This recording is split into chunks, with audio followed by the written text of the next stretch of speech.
Good evening. I call this meeting of the Pearland Independent School District Board of Trustees to order on October 9th, 2018 at 5:01 p.m. Let the record show that a quorum of board members is present, that this meeting has been duly called, and that notice of this meeting has been posted in accordance with the Texas Open Meetings Act, Texas Government Code, Chapter 551. Let the record show that trustees Carbone, Gooden, Decker, Berry, and Floyd are present, and Botkin, Murphy are on their way. All right, so we are going to move into public comment. And we had two people signed up. Miss Carol Harris. Oh, Mr. Murphy just arrived, 5:02. Carol Harris.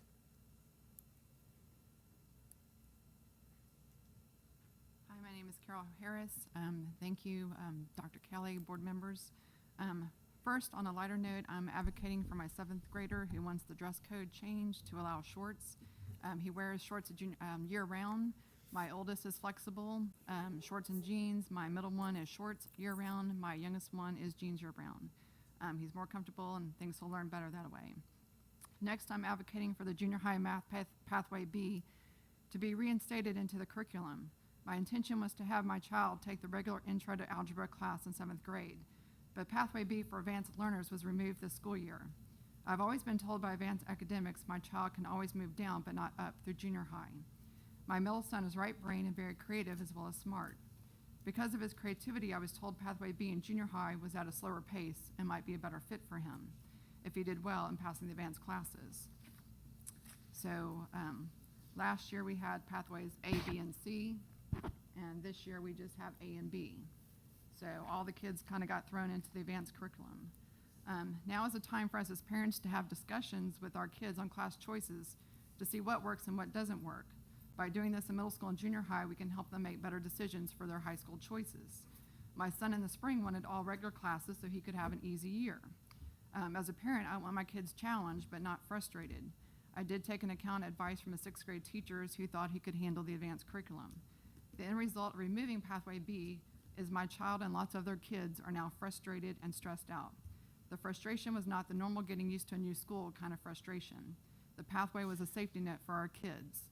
It is a disservice to our kids and to the teachers to expect all the kids thrown into the AP math curriculum to keep up with the AP pace. Lots of kids are struggling. I've talked to several parents and numerous Facebook postings about the level of stress and frustration. Kids are staying up late.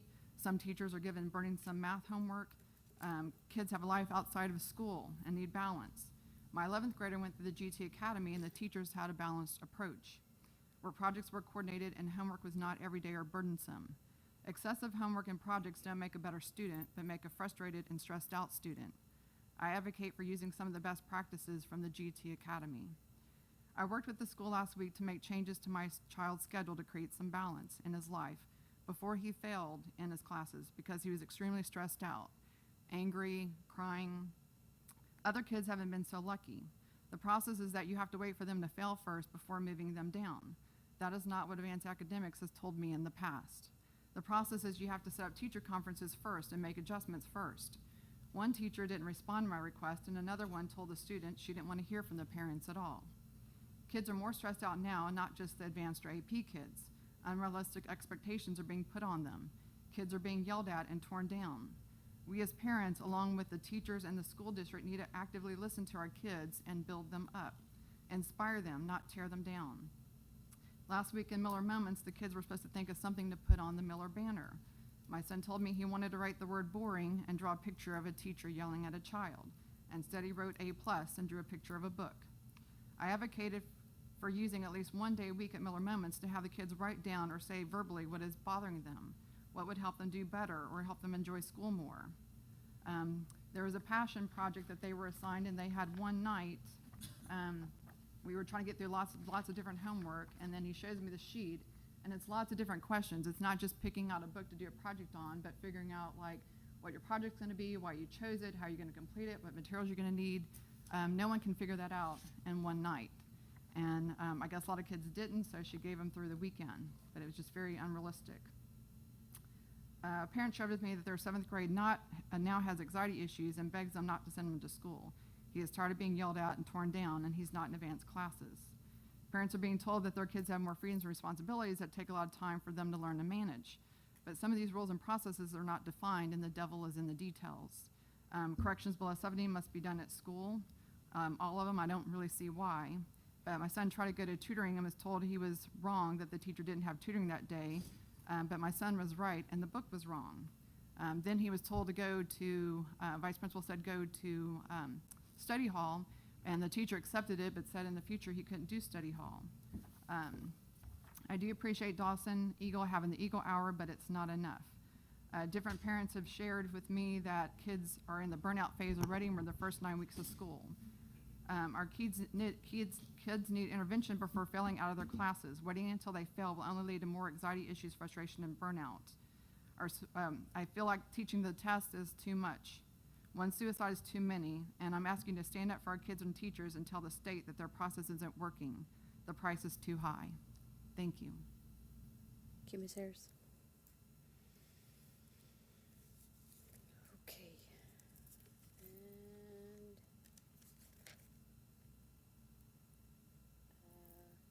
Ms. Harrell?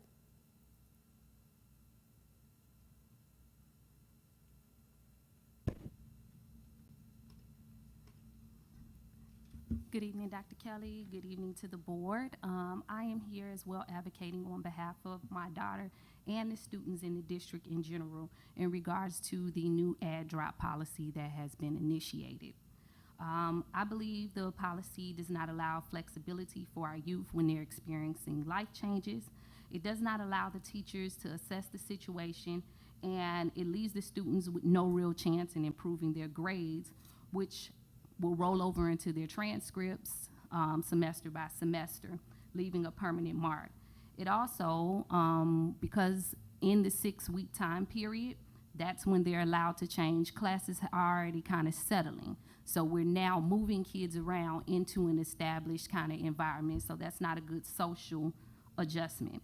I know this rule was enacted to address teacher hopping and have the kids become more accountable in terms of classroom preparation, in addition to dealing with changes into the master schedule.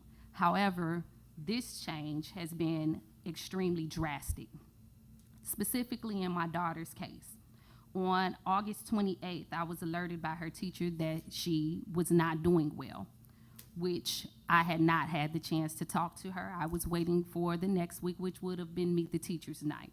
But the teacher, which is Miss Kelly, is an amazing teacher. She was on top of it, made me aware, and we then started to talk about tutoring and those, what could be done.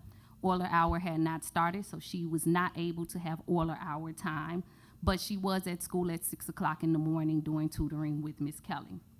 On 9/18, Miss Kelly then noticed that she was falling further and further behind, and then advocated on behalf of her as we were both working together to circumvent this unjust policy. With that, she did take that to Miss Williams, which is the vice principal, who then took it to the principal and had my child moved on 9/21. On that date, she was transferred out. She had a 42 in that class at the time. And the policy says that they are to be transferred in with a 60. With that 60, as I count, my daughter had 1, 2, 3, 4, 5, 6, 7, 8 60s transferred into that class. If she was transferred when there was first recognized to be a problem, she would have only had 2 60s. Instead, she has 8.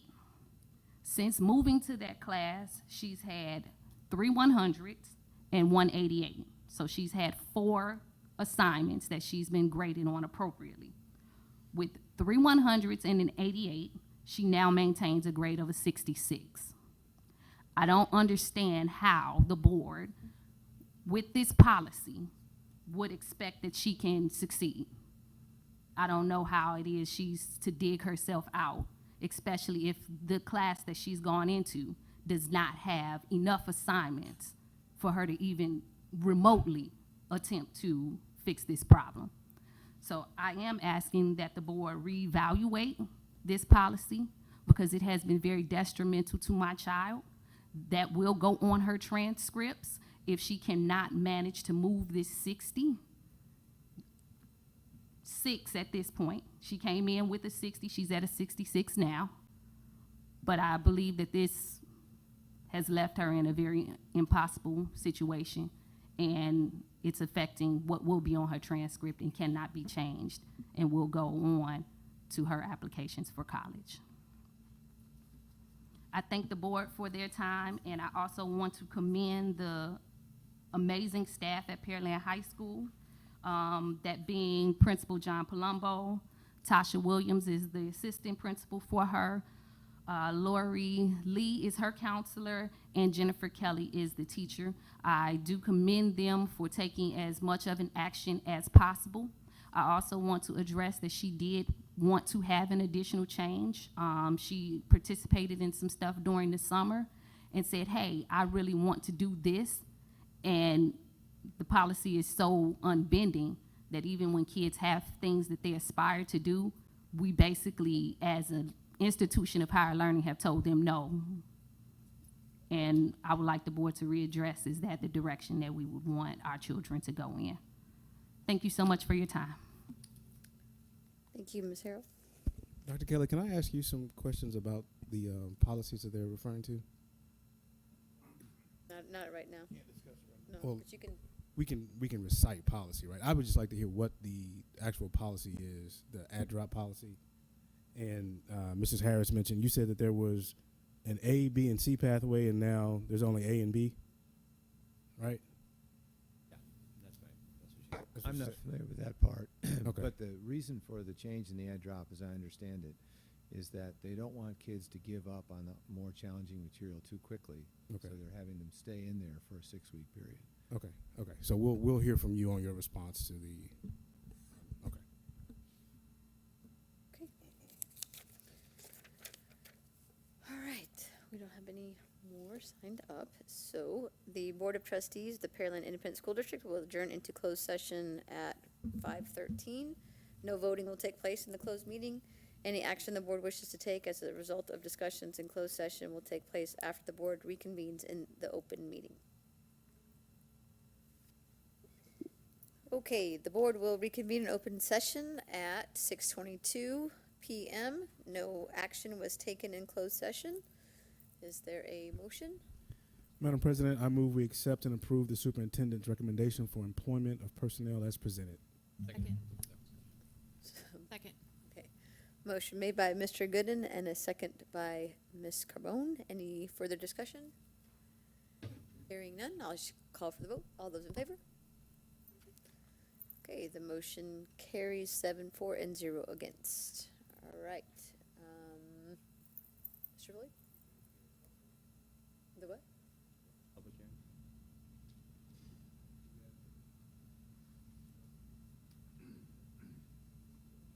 Yeah, we're going to do open remarks and then recommendation.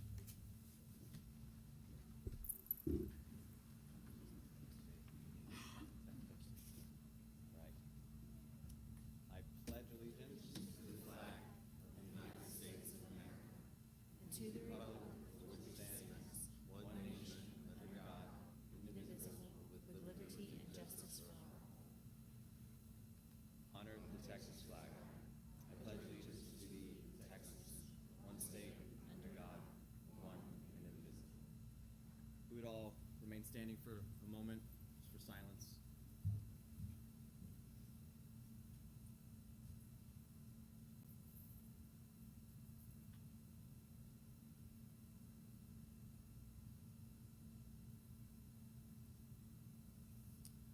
And if we would all please remain standing just for a moment. Late September, I think it was the 29th, we lost a member of our community who was integral to everything this district has accomplished. Preston Bullard, many of you know him and his family. We're friends with him. I can tell you this for sure. I only knew him for a brief time, but in every interaction I had, and we had disagreements. We joked with each other about my age and his age, but he treated me with dignity and respect. He in his life was the epitome of public service and exemplified everything that I think we as Pearland, we as Texas, we as this country try to be. Every success this district has had, whether it has been A ratings after A ratings, whether it's been AP distinctions, whether it has been just last month getting $5.5 million more without raising your taxes a cent. All of that was because of Preston.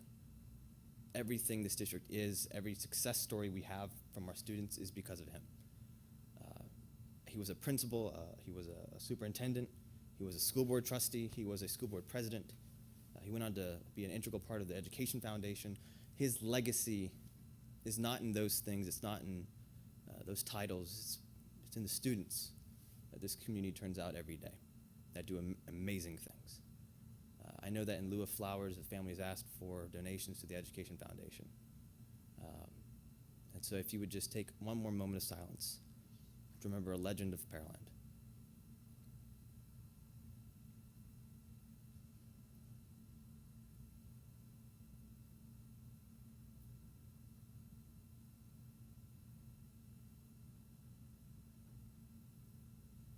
Thank you. Maybe.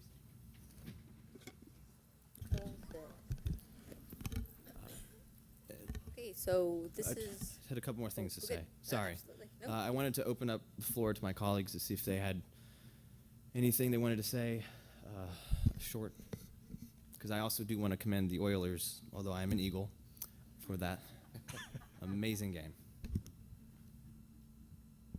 I'll say, going to the, I don't know what the acronym is, TDCU Stadium, whatever it is. They probably could find a better name. But anyway, it was a great, hats off to everybody involved putting that thing on. It was a really good, a phenomenal community event for everybody to be a part of. Everybody on both sides, and, from the outside looking in, lots of people were like, wow, that's really cool to see a community come together that can be friendly rivals, and to see the band, both dance teams doing things together and the cheerleaders doing things together. That's really a testament to our extracurricular activity directors and athletic departments and fine arts, and just phenomenal job everybody involved. So a big round of applause for those people. I'd like to say a couple words. My deepest condolences to the Bullard family. I was able to work with Preston on the Education Foundation. What a great guy. Always a real positive and an inspiration to everyone on the board, and he's going to be sorely missed. I did have an opportunity to go to the game on Friday, but I did have an opportunity to go Thursday to cook a few hot dogs and hamburgers for the JV and the freshman teams at Dawson. That was a lot of fun. So I wore my red and blue. Go Eagles. Unfortunately, they came out on the short end, but there's always next year. So I look forward to the game next year. I'll just keep it short. Again, I've had the privilege to know Preston and Marilyn, and he was a tremendous asset to this community and to the school district, and my thoughts and prayers go out to Marilyn and the rest of their family.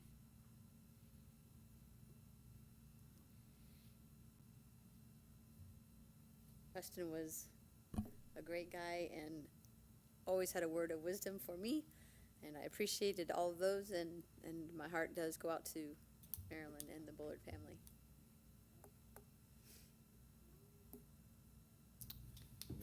You good? I don't want to talk about the game anymore, but thank you. All right, so this is the time that we honor our students.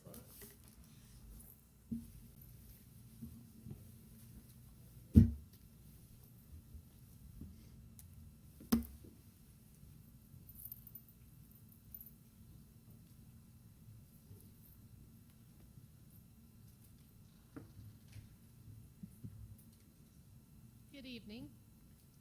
Is that on? Good evening.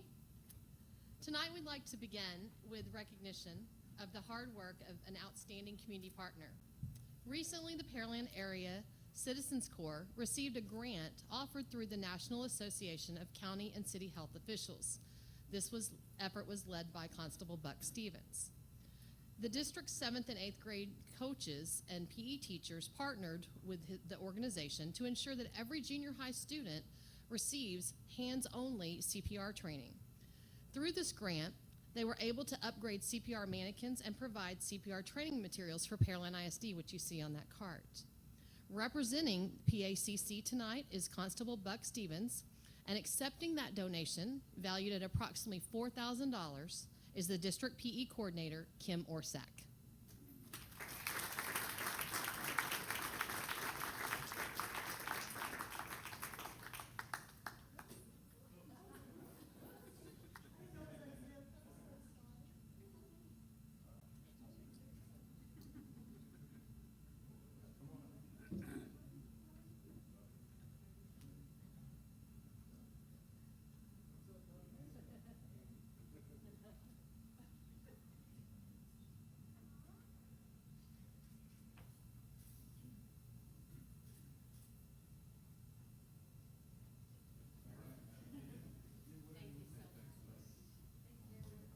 He's actually on his way to Alvin ISD to do a similar donation. So thank you for your community service, Constable.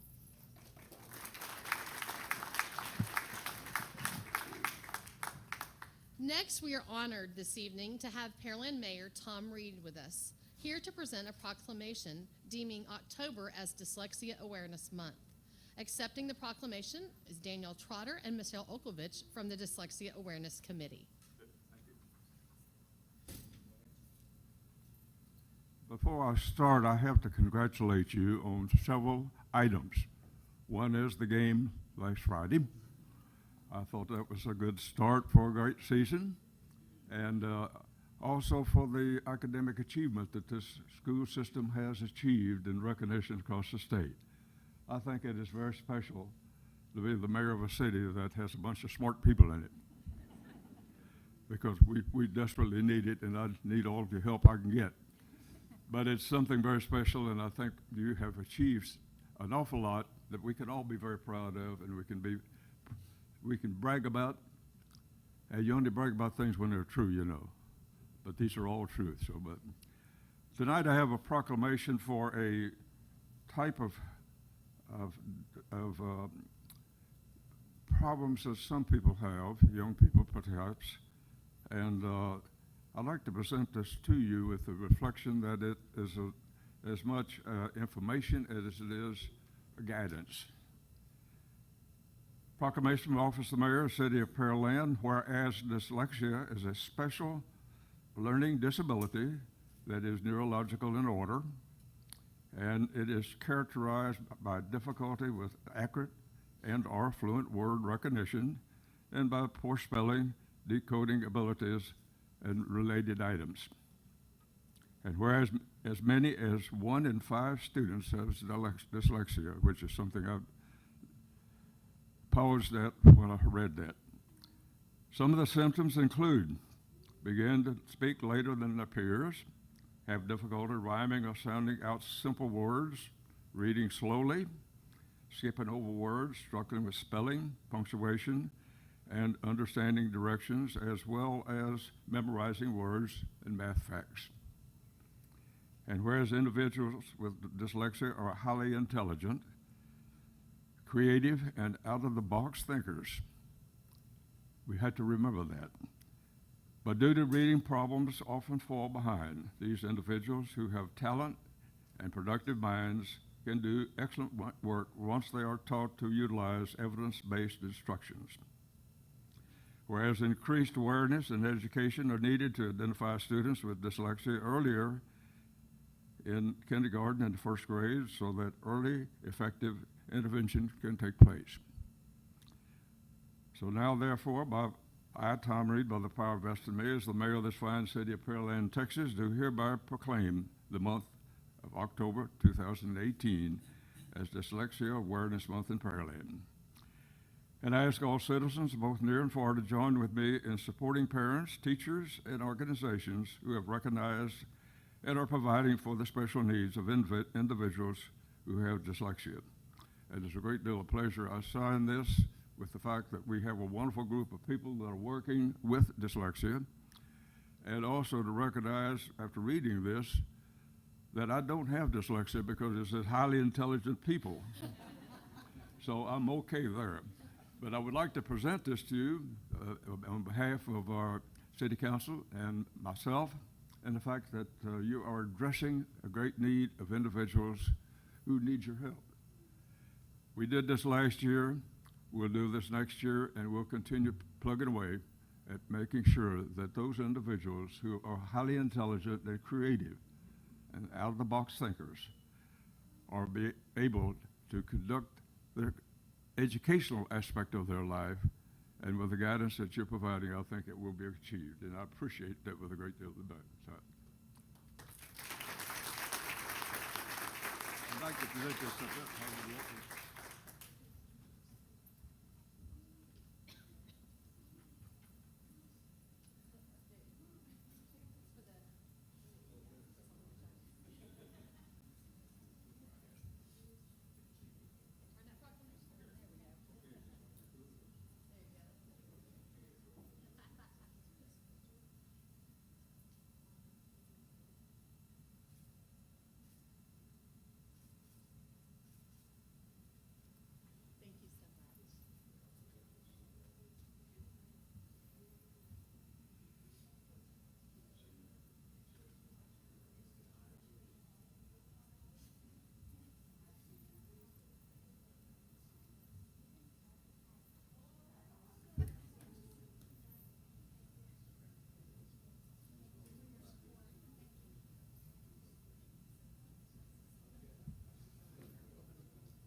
Now comes the time that we recognize some of our students for their achievements. From September 13th through the 15th, Pearland ISD held its 7th annual Livestock Show and Career Expo, an opportunity for students to exhibit livestock and showcase their career and artistic skills. This show raised $27,000 in scholarships and approximately $196,000 during a livestock, art, and culinary auction. We'll begin with recognition of our grand and reserved champion winners. From Pearland High School, Grand Champion steer Reagan DeBoard.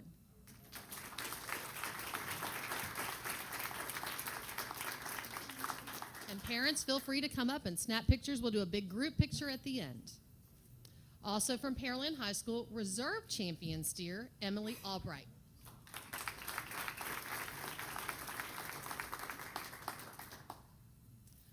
With the Grand Champion Swine from Pearland High School, Matthew Sandoval.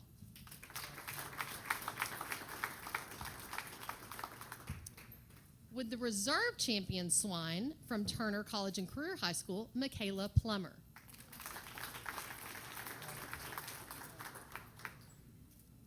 From Pearland High School, with the Grand Championship Lamb, the Steer Showman Champion, and the Lamb Showmanship Champion, Caitlin Gunnan.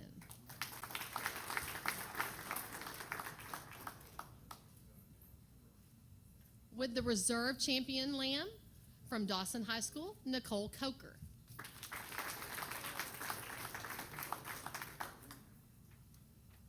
With the Grand Champion Goat and Open Cattleman Showmanship Champion from Turner College and Career High School, Zachary Wagner.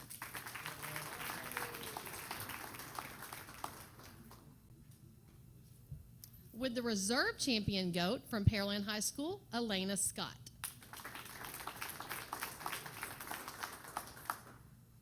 With the Goat Showmanship Champion from Pearland High School, Emily Canane.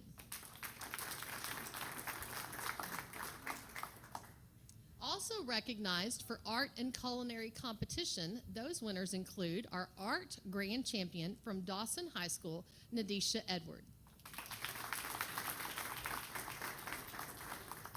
Our art reserve champion from Dawson High School, Katie Gu.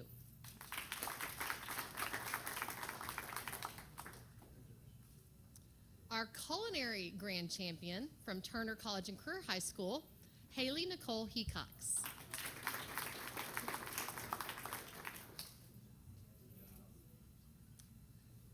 with our culinary reserve champion from Dawson High School, Bailey Anderson.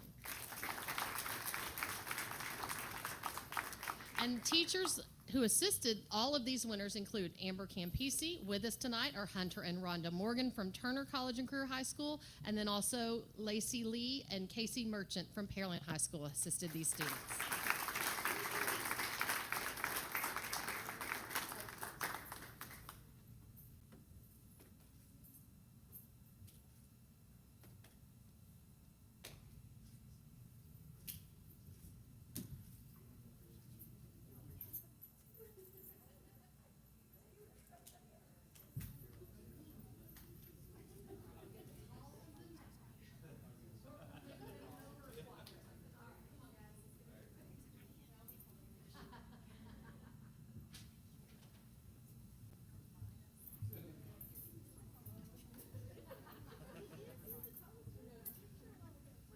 Parents, feel free to come up if you'd like a photo. Squeeze in tight, squeeze in tight. Yeah, let me get a couple of you guys kind of a squat. See everybody? Kind of bend over like this. Do that cheerleader pose, you know.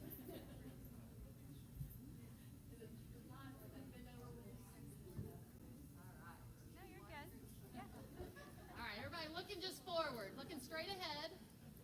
1, 2, 3. Look at me and hold that smile, please. Bend down. There you go. Thank you, Reagan. All right, I want to make sure I capture everyone. 1, 2,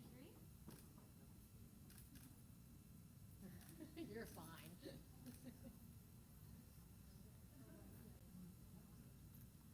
Everybody got it? One more. All right. Congratulations, everyone.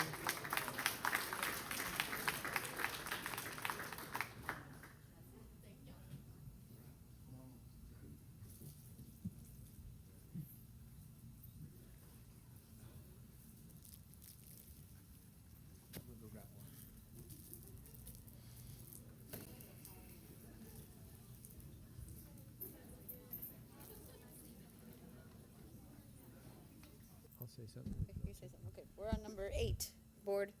Yes, Madam President, members of the board, each year we are required by Texas law to report on the findings from TEA on what is called the Financial Integrity Rating System of Texas, or the FIRST.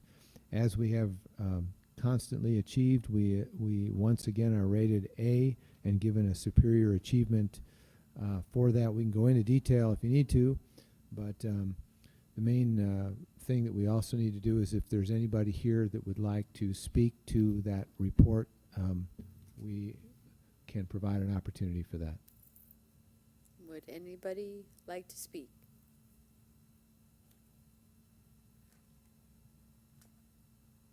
Okay. Nobody would like to speak. And the only thing about TA is this is somewhat dated material. This is essentially from the 2016-17 school year, the data. So it's always, about a year and a half behind. But we've had another good year since then, and I anticipate another superior rating for the next year. Dr. Kelly, can I just ask a quick question? Yes, I sure hope can. it'll be quick, but do we expect with the decrease, there was a lot of questions about decrease in enrollment and teacher ratio and fund balance and those kinds of things. Do we expect to see any penalties in the years moving forward, being in the current financial situation that we find ourselves in? Georgiani may have calculated this better than I have, but we should not see anything through the 2017-18 school year, whether as we get into this year and the decrease in enrollment. I don't know, Georgiani, if you have an opinion on that? Okay. Not for 17-18, but it might be possible for the 18-19 report for us to see some fluctuation in the scoring.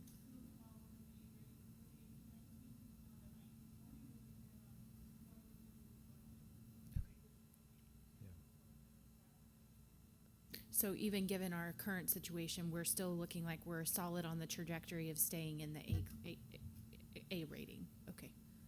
Thank you. Okay. Any other comments? Okay. Takes care of that, ma'am. Yes, Alrighty. ma'am. So, number 10, the board member committee update. I do want to share some information on the Education Foundation. So they just had a raffle ticket sale at the Pearland Dawson football game, and they cleared $3,300 worth that's being donated. They have a Giving Back Tuesday restaurant day. So if you are in Pearland after the Tuesday after Thanksgiving, there are several restaurants that are actually joining forces, and they're giving us back some of the proceeds from that evening. That it's going to be going, actually that whole day is going to be giving back to the foundation. Yes. Yep. There is a sip and spell, which is a little bit different than the spelling bee of old. It's going to be held at the beer garden, and they are actively seeking teams and sponsors and whatnot. So When is the spelling bee? I wrote it down.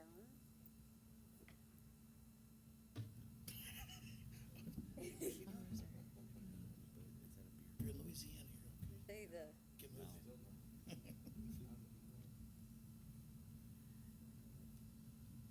But you know what? I'm not quite sure. It's in November, Okay, thank you. but I will make sure to get that date for you. But board, in the past, we've always had a team, so if you're interested in being on a team, let me know. Wednesday, November 7th. Wednesday, November 7th, Thank you. okay? And then they are already working towards the gala for next year. And the employee giving. Yes, we've had record number of employees giving back to the foundation, which we should be very proud of. So I think Natalie will give us figures on that in an upcoming report. Yep. So they are doing quite well this year already. Any other committee updates?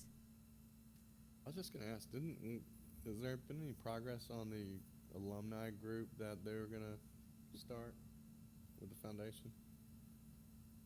I think it's just starting, Jeff. I remember that a guy that, Oh, there's a committee for it.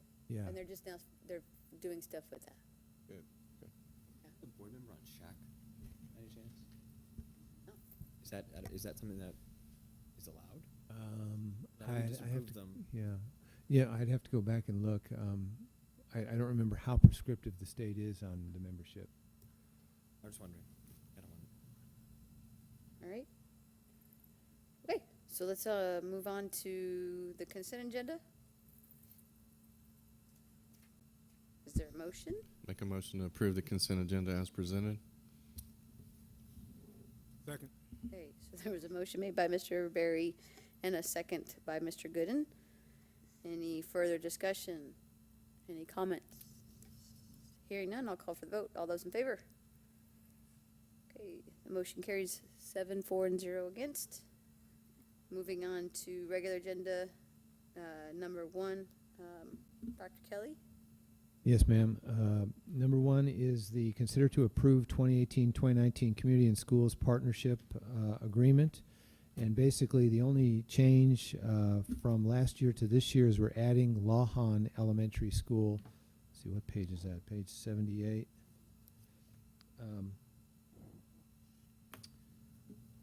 To the after-school program.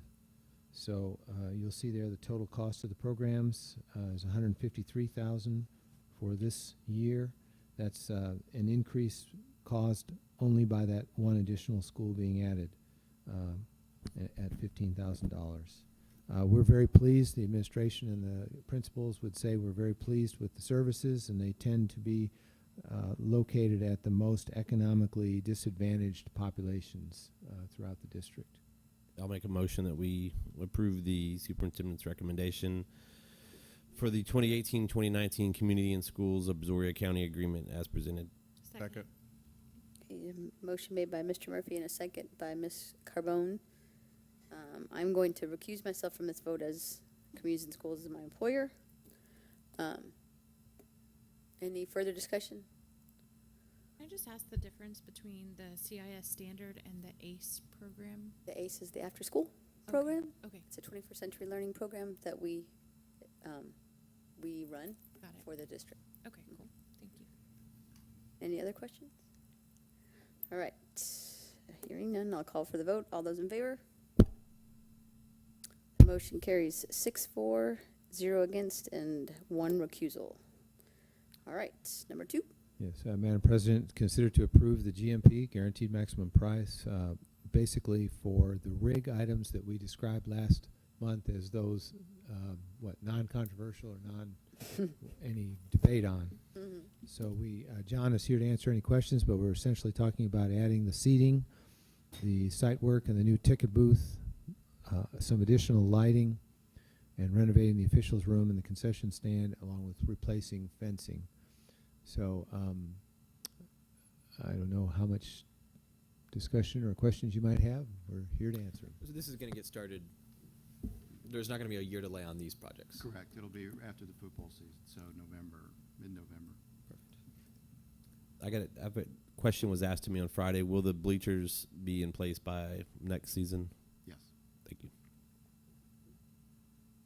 I'd like to make a motion that the board approve the guaranteed maximum price amendment to the contract with Stewart Builders Incorporated for the sum not to exceed $3,510,697 for services related to rig portions of Pearland High School 2016 bond project, and authorize the superintendent or his designee to execute the amendment and any other necessary documents on behalf of the school district. Second.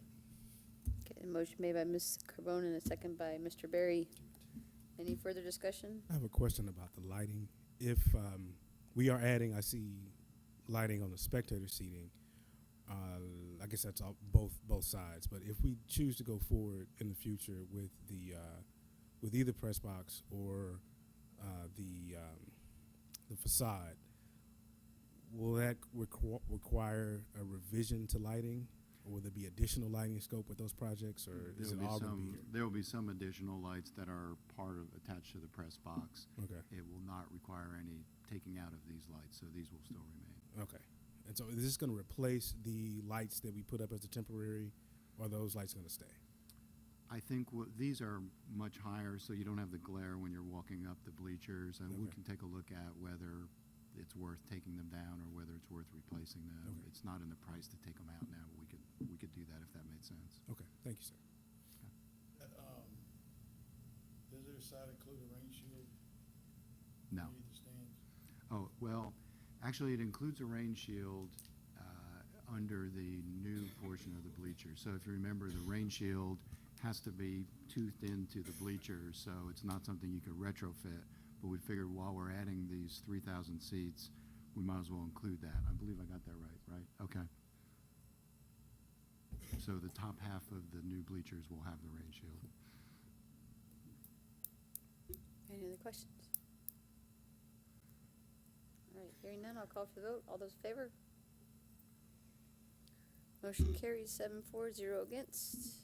All right, number 3.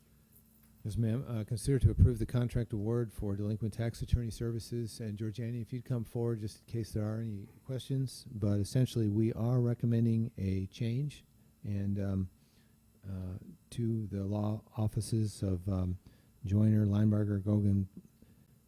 No, I'm sorry. For Purdue, Brandon, Fielder, Collins, and Mott. Sorry about that.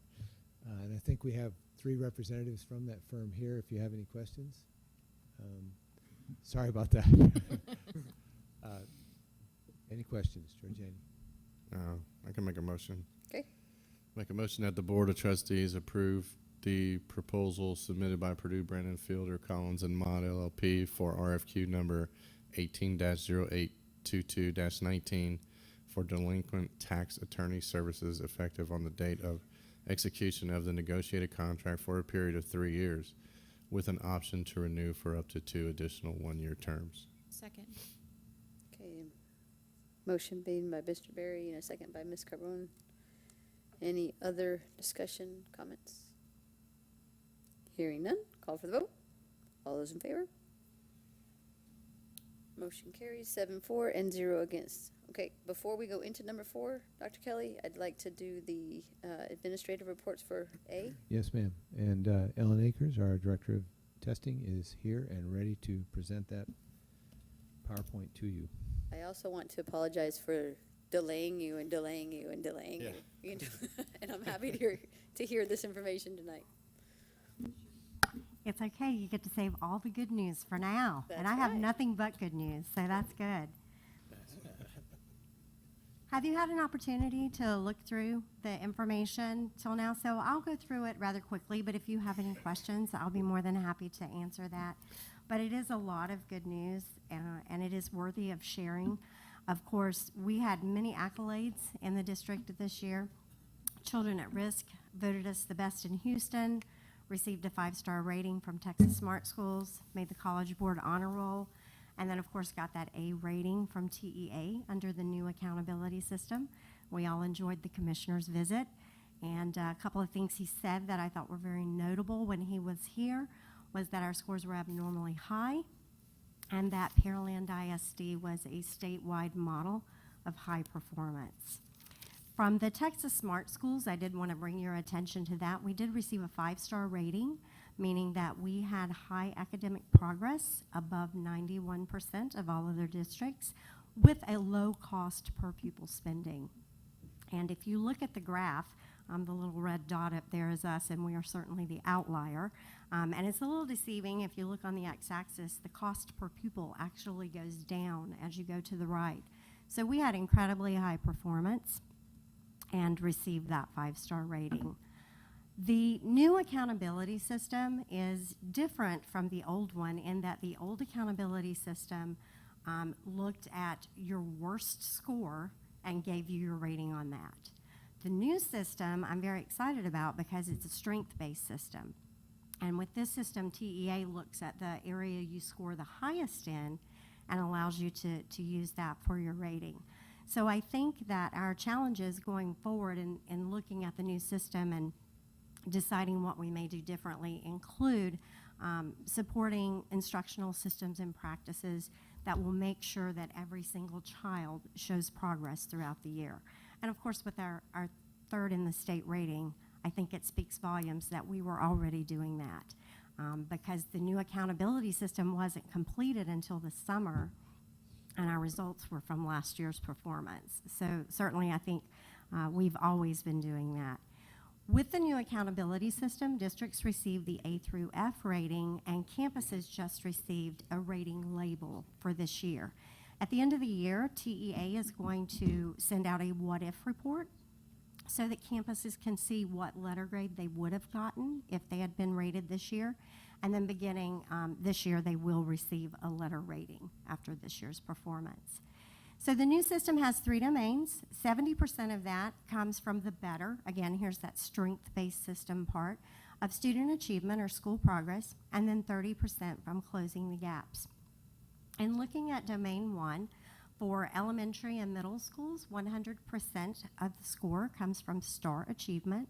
And for high schools, it's a 40-40-20 split with 40% from STAR, 40% from college and career ready, and 20% from graduation rates. And the state, in their communication, said they thought it was very important to include graduation rates because that's what we're here to do. So that was why the 20% was given to that. The CCMR was a new component added to accountability, and the Texas Higher Education Continuing Board looked at, did some research in the state of Texas, and they saw that 60% of the jobs in Texas require either a college degree of some sort or some type of industry certification. And yet that same research showed that only 25% of students were achieving that. So they created the initiative, the 60 by 30 initiative, in the hopes that by the year 2030, more of our students would have that college degree or that industry certification. And again, so what's really interesting about Domain 1 is that the CCMR and the graduation rate come from our 2016-2017 graduating class. So that was happening before this system was ever even thought about. And I think it's remarkable that so many of our graduates had the CCMR designation. And so there's many ways they can get it with AP classes and exams, with dual credit, TSI, SAT, a lot of our CTE certifications that they can earn. So many of our students were doing that. One of the things that did happen was, because it was a year ago, we weren't really documenting that in any way. It was just what we were capturing in themes. So one of the things we'll try to do this year is make sure that we talk with every senior. The military was kind of one of those things where the state said, well, only if they enlist in the military, and then they came back and realized that the military couldn't provide us with that information because it's confidential. So we can have some student conversations and move forward with that. One of the things I did want to point out, one of the reasons we did so well with CCMR was with our AP test participation rates and performance. And if you look at just a 10-year snapshot, you can see that the number of courses that students continue to take that are AP just continues to rise.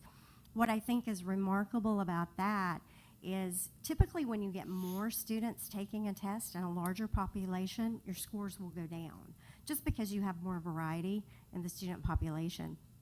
But our scores continue to go up, so I think that's certainly a credit to Margot Gigi and our Advanced Academics Department and all of the good work that they continue to do with that. Likewise, dual credit, we've tripled in the past 6 years our enrollment there, and as the commissioner said, nothing says you're ready for college like taking a college class. So I think we have a lot of good things going on there. And then just with our graduation rate, they will look at either our 4-year, 5-year, or 6-year longitudinal data. So just briefly going through our STAR achievement results, here are the elementary results with our district compared to the state. And again, just looking across the board, I think you can see that we're substantially above the state in all categories. If you want to look and see how we compare to our neighboring districts, I have this information in here for you as well. And again, we continue to be solid across the area. Looking at middle school, again, really nice high scores. I would draw your attention to the math scores because I think they're very high. It looks good across the board. And then here's how we compare in 5th and 6th grade to Okay, our Ellen, neighboring districts. One thing I want to say, what I'm having everybody compare on there is not neighboring districts, but the top districts in the Houston area, so that we can see where we fit among them. For junior high is a big STAR tested time. We have 3 in 7th grade and 4 tests in 8th grade. And again, we had excellent performance on those tests. And then our comparison to other districts in the area who are also high performing as we are. And here's your 8th grade comparison. And then our end of course exam results. Of course, we still have the 5 subjects that are tested. We have excellent results here. We did see big gains in English 1 and English 2, so our C&I department really worked hard to make sure we get those scores up. And then here is how we compare to surrounding districts. And overall, I think it's just important to look, if you look from grade 3 all the way to high school, every grade level, every subject, we were above the state. Double digits in all but 2 areas. And I think that I would like to express my appreciation to everyone here at ESC, and especially everyone on the campus, because that is a big effort to make that happen.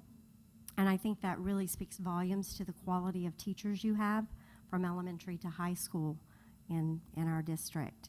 I threw this in here just so you could see across the district we administered 35,989 STAR tests. And again, it does take a village to make that happen. The second domain is school progress. It has 2 parts, which I find interesting. Part A is academic growth, which looks at the progress that every student in the district is making. Part B is relative performance, where they simply took these scores from domain 1 and plotted them on a graph to see how we compared with other schools relative to our size and economic disadvantaged population. Academic growth is a measure that ensures every student is at least maintaining grade level or making a year's worth of academic growth. For those students that do, you get either a half a point if they're maintaining proficiency and 1 point if they have accelerated proficiency. 0 points if they go backwards. So our mantra this year is no child goes backwards. All children make progress. We were rated on academic growth, and our final score was 89 out of 100 in that area, which is just right there at 90, so an excellent score. Relative performance, we were not rated on that, but just so you can see, the state of Texas took 2016-17 scores from every school in the state.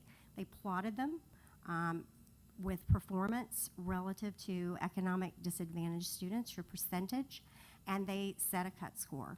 And where you fell on that graph is what your score was. So we scored an 85, but just so you can see, the little blue dot is us. So we did very well in that category as well. And finally, Domain 3 is closing the gaps. And this category is intended to identify differentials in performance among student groups.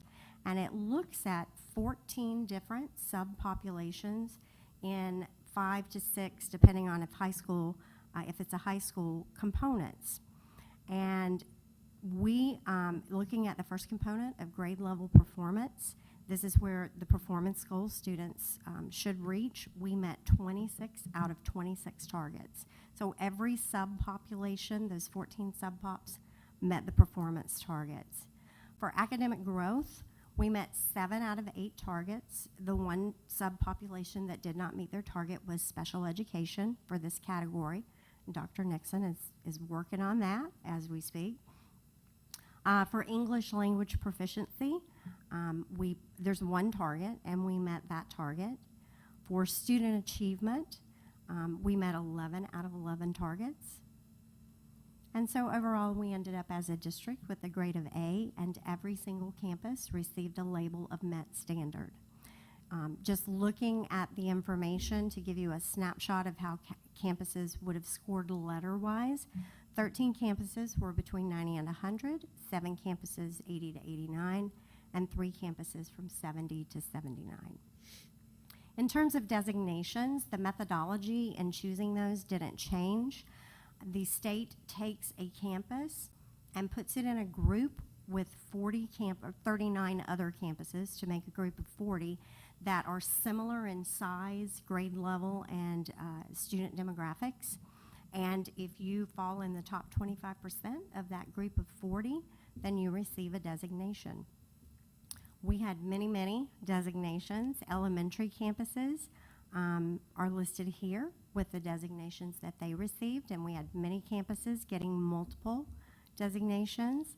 Middle schools, what was remarkable here is that out of about 10,000 schools in Texas, only 400 got every designation that you can get. And out of those 400, we had 2 of those schools.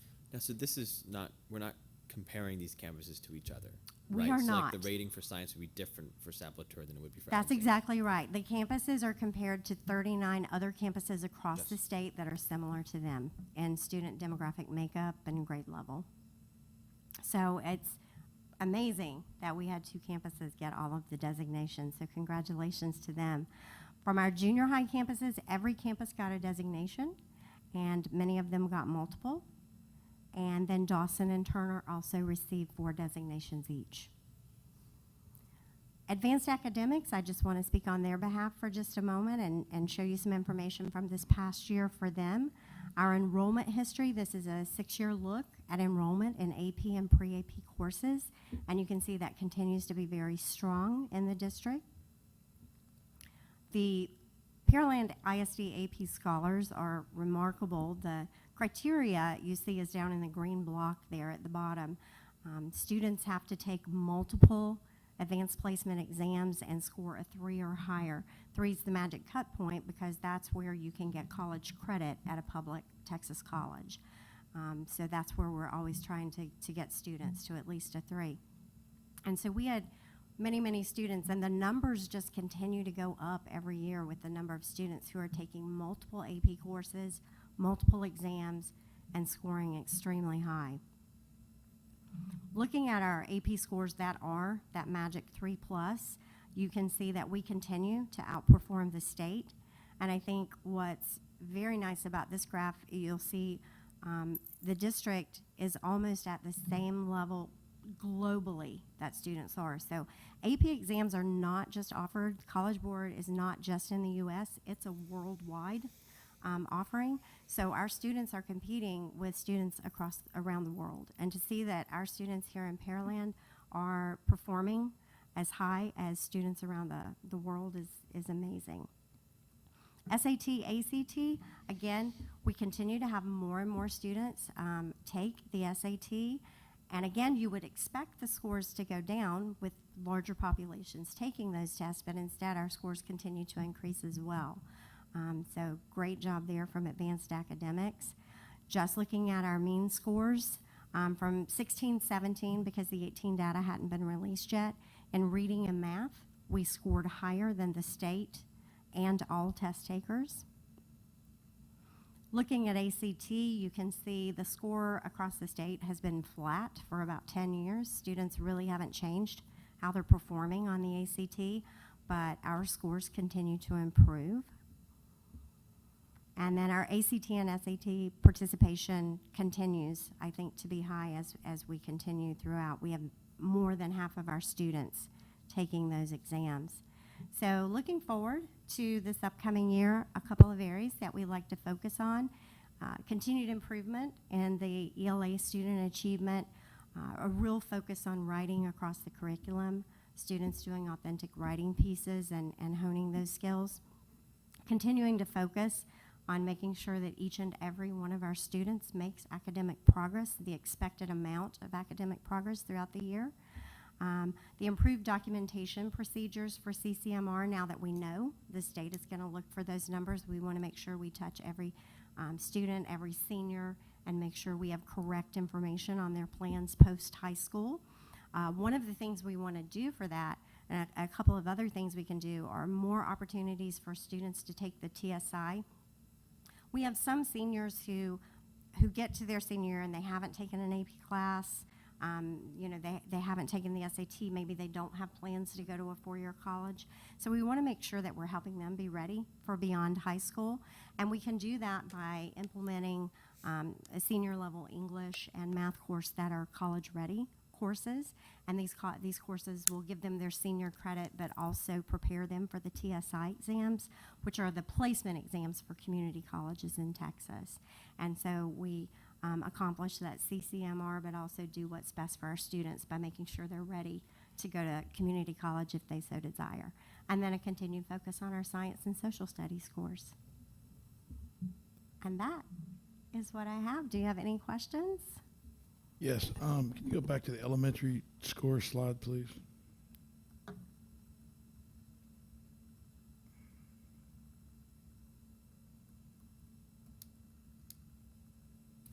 Also, Dr. Kelly, can we get this emailed to us? There we go. It is, Do we have it already? it is. In the packet? Okay. Yeah, it's in your packet, but I could also send it as a. If it's in there, it's in there. I just Next slide. usually Oh, the next one? So my question is on writing. And I see that it's low in several districts. It's just only a curiosity. Do different districts do different styles of writing when it's taught early and starting in kindergarten and all the way through fourth grade? Is that possible variance there? Or? No, because we all have to teach to the learning standards, the Texas Essential Knowledge and Skills. We're all required to teach to those learning standards. I think where you see some variations, a lot has to do with some changing demographics in various areas. When students come in that are English language learners to those early grades, research will show you that it takes about 7 years for them to become literate, where they can actually read and write. And writing is the last skill that happens. They learn to speak first and then read and then write. This is also the first foray into writing for our students. as fourth graders and 10-year-olds. It's the first time they have are tested in writing. So it's a brand new world and a brand new experience for them at that point. So on the previous slide, you go back to it. It's obviously the lowest marker across the state. Mm-hmm. You know. Yeah, my problem with writing, I've not been one of these that says eliminate all standardized testing, but to me, the state evaluating writing is a very difficult thing. Yep. I personally think that the state ought to insist on local measures for writing rather than state measures. Mm-hmm. But I don't want to go too far there. I still think we can improve over what we have now. In some of the slides, when we get to the later years, is the English 1 and 2 the same as writing? Is that all included? that's, Because that was my question that Lance had. When we look at our Mhm. lowest scores, it seems to be writing, but it's not just at elementary. It's Goes all the way across. through English. Right, that continues too, and from someone who was a high school person, who was on a high school campus, it's really difficult when you have a ninth grader that comes in, you have a population of ninth graders who are new to the language, to try to get them to be able to understand content at that high of a level at high school and again become literate in the reading and writing is very difficult in 4 years of high school. So you see some of that as well. Plus, I think all of our students just continue to struggle in the writing. And again, whereas everything else is on a Scantron and it's right or wrong, the writing is very holistic. And you have people from all across the state, teachers from all across the state that are grading those pieces. And anytime you have that, any writing, it's going to be subjective. So, have you seen a decline across the board? I mean, I know we've taken all kind of tests in the state, even back when I taught different words, different acronyms. But as far as writing goes, all the way through English, have you seen a decline in the past? I would probably say 6 to 8. I'm asking 6 to 8 years, and the reason why I'm asking is because the more that we're dealing with technology and the kids have the smartphones and things like that, it takes a lot. To me, it takes a lot of critical thinking out of there. Have them think on their own because the answer's given for them right there on the phone.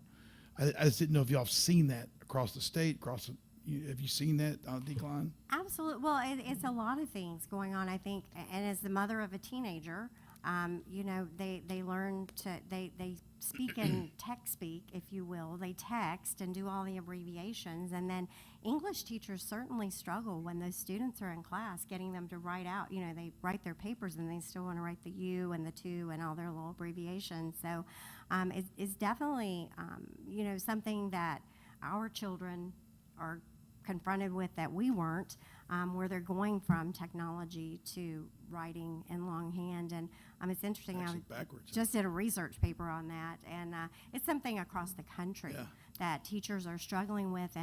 And so one of the schools of thought is how to bring some of that into the classroom and help students translate that. It's really becoming a part of curriculum now to help kids make that transition from technology to paper and pencil. Because I still believe in the power of a handwritten note. Absolutely. I have maybe an off question, but do we still require the high school students to do a research project? Dr. Watson? 1 year. 1 year. There was a bunch of stuff we talked about, or you mentioned here, as far as being college ready. And I know last year we talked about this, but has there been any progress made on being able to understand really how that translates truly into a college scenario? I mean, how are our students, or any of our students, is there a way to measure that? How many of the kids are actually going into remedial classes or so on? I don't think there's a way, and Dr. Kelly, please jump in, but I don't think there's a way for us to measure that because once they've graduated, it's hard for us to track them at that point. We've been advocating for better data tracking post-high school, but the best we have, and you guys get it, I think it's in January is when we give it to y'all, but it's like 2-year-old data, and what it is it's the percentage of kids who go on to Texas higher education only. They have no ability to track out-of-state or other things, and so or private schools within Texas. And so it does give the percentage that went on, I think, after their freshman year and their grade point averages. divided by, you know, how many were at particular levels of the grade point. So it's of some use to us, but in many cases, it doesn't track the top students. So, Right. so Jeff, when I was doing my leadership TASB class, that's one of my research topics was getting the higher education to speak to, Yes. you know, and they don't. Mm-hmm. It's very strange. And we went and I spoke to several, I mean, TCU, we went and talked to them on the phone. I mean, you know, different universities, they just don't communicate and give data back, and because I don't know if they just don't care, or you know, It it's just very kind of different. makes you wonder what that term is actually a function of, Yeah. right? Other than these standardized tests. I mean, It seems like it would need to be a local thing. I don't know what the cost would be associated with us, that almost like from the medical route, that we would get a consent to Yeah. understand Track a what kid. Well, what we- child is. And the board 5 or 6 years ago asked that of me, and We did. first of all, our routine efforts didn't produce much results. So then I had an administrator that I basically dedicated 3 months of their time to tracking down graduates. And the problem is even with all the intense work in that area, we got this very low, non-usable survey results back. So it almost seems to require a full-time person just to track graduates and get a high enough return rate that you feel like it's useful to And you. I think from my experience and research, it needs to be a planned effort before the graduate ever leaves, so that it's a public awareness event long Yeah. before the student leaves campus. And there's a big hoopla about giving back and making it a culture of giving back to your district and a growth of the student and the community. I mean, you can get buy-in.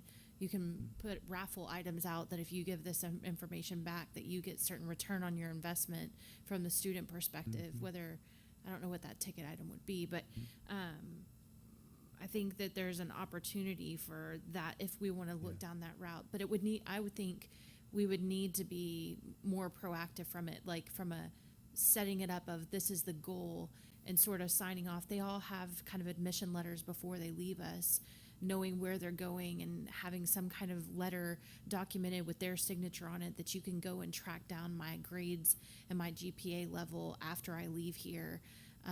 It would need to be like a concerted effort, in my opinion. But There's also a couple of companies that claim to do it, but I've looked into those, and it's just It's the useless same. data. They the get a very- retention rate in an outcome study or a longitudinal study without the promotion of the benefits to before is very dismal across the board. My next question, from last year, I know I didn't see it, from last year to this year's kind of results, do we ever get a chance to see that, like with the growth from one year to the next in all of our testing? Does that make sense? Yeah, I can provide that for you, no Okay. problem. It's already embedded in this progress measure. Basically, what they do there is they do compare apples to apples. Have you made 1 year of academic progress or more? The difficulty, and the reason I haven't really concentrated on year to year, is that the Changes. state keeps changing the Okay. standards. Fair So enough. It's not a It's not a good apples-to-apples comparison. Right, and another thing that's interesting about that is the scale scores for you take third grade reading and fourth grade reading, and the scale scores are different. So in that example, let me see if I can get back to it here.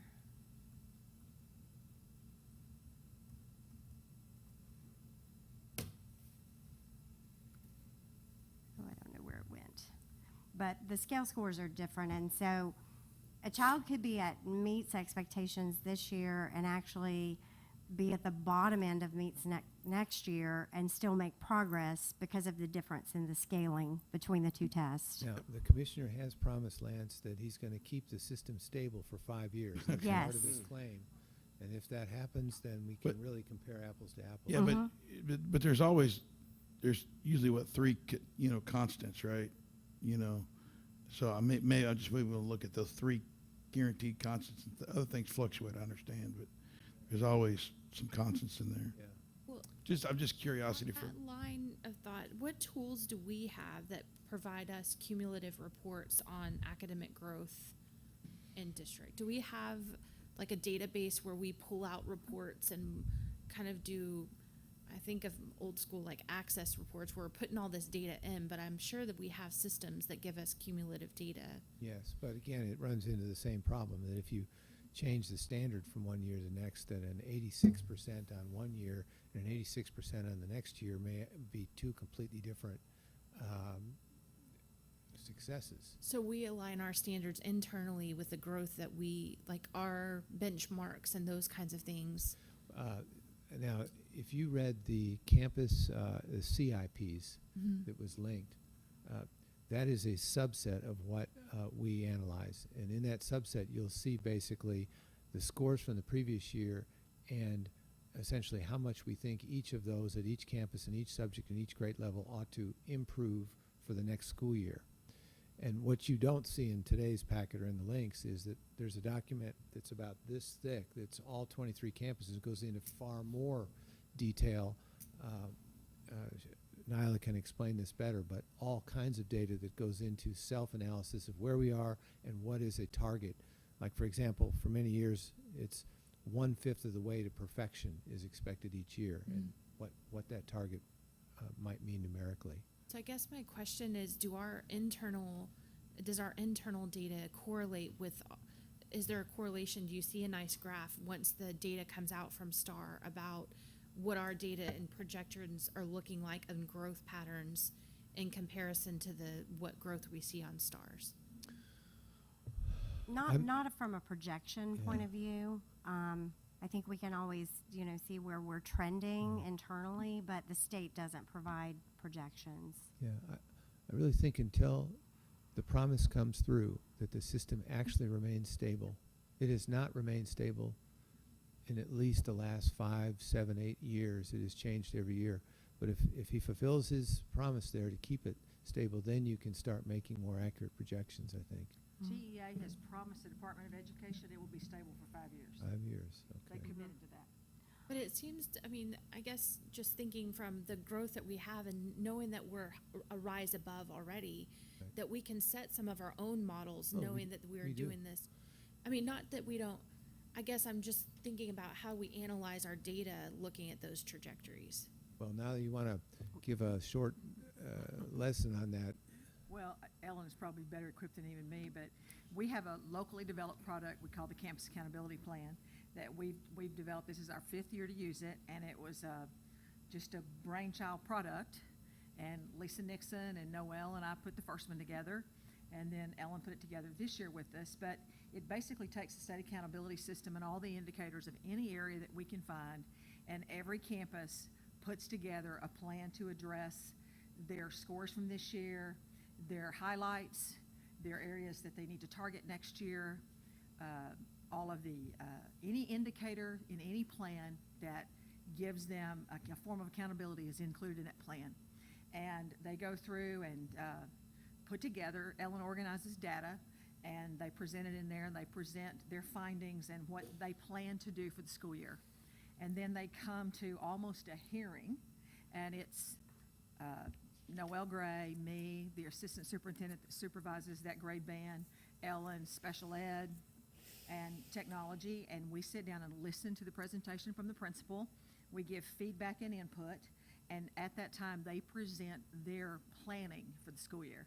This is what we're targeting, this is what that targeting looks like, this is how much it costs in addition to any funding that we have, and that's how we allocate some comp ed money to the campuses that have higher low socioeconomic numbers and campuses that need more, a little bit more to make their plan work.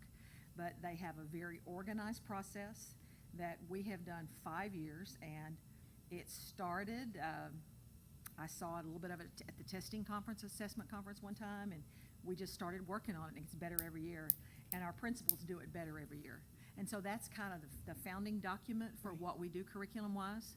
And we give it to the principals after we get the system and know how it's graded, and then they calculate it. So right now, we're in the process. We've heard about half of them, and it's about an hour, hour and a half for each school. And they present it, and we see how we can support on our end. We see what they need to be successful. It's really helpful to hear what I am equating it to is kind of the meat and potatoes of It how we is. get our job It done. is. Because all these scores are secondary to the work we're doing, because the fact that we're a rise above and being rated by the commissioner as number 3 is not a product of anything the state is doing.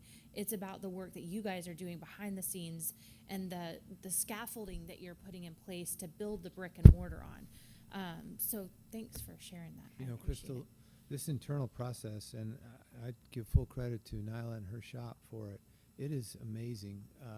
I have a template here, and I'll give this to you, that is all of the different areas that they look at as they build it for each campus, with a huge amount of data and basically targets for every little area that we're looking at. And it, you know, goes into areas that we consider need improvement or are weak, and areas that are strong, and so on. It's Yeah, I mean, just the district improvement plan, Yeah. reading that alone, and knowing that embedded under each one of those bullet points is even a kind of a breakout. I look at our agenda and the little down arrow that kind of falls under that. That's the way I'm kind of conceptualizing it in my head of the work that you guys are doing behind the scenes. So Well, the CAP plan puts it on paper. Mhm. Everybody has a written plan. Everybody understands the data. They understand what's happening at the campus. The principal is saying, this is what I need at my school. How can you help me? We're saying we can help you by doing this. We're going to be there to do this for you. And it's a combined process for everybody to be at the table. And they happen typically in October. And everybody is there. School has started. The principals had time to look at their campus and get all their data. Ellen and Lisa, prior to Ellen, put things in folders to make it simple for principals. But they have to learn that data and what it means. And, you know, it's a constant moving process. It's a constant changing system. So it kind of forces everybody to go deeper, and it forces us to go deeper as well and figure out how we can support everybody. And everybody can come together. Right. And I think what I love about the process is it's very personalized for every campus. You know, we use their data and their processes and look at their demographics. And so it's not like we just go, oh, district-wide, we're just putting in tutorials here and reading. We create a personalized program of what the students on that campus need for every single campus. So it's a very detailed process, and we collect an intense amount of data internally all throughout the year. We already have data that we're analyzing from assessments at the beginning of this year, and so all of that goes into the picture. And we're every day that we are here, we are analyzing data and making data-informed decisions about the programs and processes that we put on each different campus. Thank you. Can I ask you about the state scores for Pearland High School? Why Pearland High School was not on that list with Dawson and Turner for the distinctions, right? And so, I agree. I think that internal data is much more valuable, especially concerning growth for Pearland. Pearland's a different school; it's a unique school. So is Dawson and Turner, respectively. Well, and it's interesting because, again, you would put in that group of 40 campuses that are similar in demographics, and it's almost the luck of the draw. I've been at campuses like that too. If you happen to get put in a group of 40 where you're the top performer, then you get all the designations. And if you happen to be, you know, in the second quartile, you know, just still at the top, but just kind of the campuses they decided to group you with. What was our score at PHS? 88. At 88. So then the distinctions, I guess, are not really the factor you would look at to determine the worth of a campus. No, Okay. no, absolutely not. It's such a small subset of 40 campuses that they're comparing you to. I think that you want to look at the overall student performance, and most importantly now, did the children make a year's worth of academic progress on the campus? That is the big measure, because, and as I told the principals as we did our CAP meetings, that really takes care of everything. If every student on your campus is making progress, then you're going to get 100 in Domain B, and everything else is going to fall into place, because if all students are making progress, all of your subpopulations are making progress, and your STAR scores will continue to be high as well. Is there any geographic, I mean, we're a big state, so being compared to 40 other alike campuses or schools, is there any geographic? No rhyme nor reason No reason. whatsoever. It's basically school size. You know, if it's a high Right. school, so it's 9 through 12, and the number of students, and then the demographic breakdown, particularly looking at ELL and and economically disadvantaged students. So it really has more to do with your percentage of ECODIS Right. than anything, and school size. Thank you. Thanks for the report. No, it's a mystery. It is. I think that the Right. state doesn't understand it. I mean, they keep coming up with different parameters that you guys are, that we're, constantly chasing, so. We're excited to have the same system Right. for 5 years. Well, we are. Well, that's what we. I'm super excited to have a system that rates us on what we do well. And because again, I go back to this system wasn't finalized until this summer. So all of the work that we did, we ended up with the third highest score in the state. That to me just says that we're doing the right thing every day. Well, I for one want to commend all the hard work. I know it's Yep. not easy putting all this together. Thank you, All the staff. teachers and the students students. for being able to perform in a highly competitive environment. So, I mean, it's a lot of work, and thank you very much. Oh, you're very welcome. It takes a village, and we have amazing people here. Yes, we do. Thank you. You're welcome. Thank you, Ellen. Okay, so then that brings us back up to regular agenda number 4. Yes, Madam President, members of the board, this is where we've combined the different forms of incentive pay into one item on the agenda. These are the STAR pay, the pay for advanced placement results, and for certifications in the area of career and technology education. And as you'll see in your packet, the total amount earned by our teachers was $696,250. You may remember that earlier in June, we discussed whether or not we were going to cap that amount or reduce it, and the board said, nope, keep it in there and let's see what we earn. It is covered by the amount in the budget. So our first request of you is that you approve the awarding of this incentive pay, and then the second question I'll have is what we're going to do about the current year results, which will come out of next year's budget. Be glad to answer any questions you might have. I'd like to make a motion that the board approve the STAR, CTE, and Advanced Academics Teacher Incentive Pay for the 2017-2018 school year for $696,250 as presented. Also, Yeah, that's good. I'll save that one for later. Second. So we have a motion made by Mr. Floyd and a second by Mrs. Carbone. Any further discussion? I just wish the CTE was higher. Moving in the right direction. Actually, that's more a function of how much we're paying per certification. Right. You know, we have a very, very high, healthy number of certifications, but I think what Jeff's suggesting is maybe more weight given Oh, yeah. to that. I see a lot of disparity between the numbers, and I don't have enough information to know how many of those individual teachers participated in each category, but I know that you know, it's a huge disparity, so I'd like to see it a little bit more evened out and give everybody an opportunity. What was the highest amount paid to anyone? I think it was 16,500 was paid to an AP teacher for outstanding results in economics. Is that right? Anybody remember? 15.6. How many students? There was a lot of students. It was a teacher of record, I guess. It was just a lot, right? Yeah. Had to be. 15,650. I didn't see a 60. I didn't see a 60. You're right. Sorry. No, it's okay. I just 15,650. So that would be economics. So the, That'd be who? so the, didn't get to the list yet. the teachers or the, on record that That's a lot of received 0, they didn't have anybody pass That's for a those like lot, really yeah. hard tests or? Oh. Well, there you go. Well, and one of the great things that this has propelled, and this is board action over the years, is that you have to have, what, a 92%? 92%. 90%.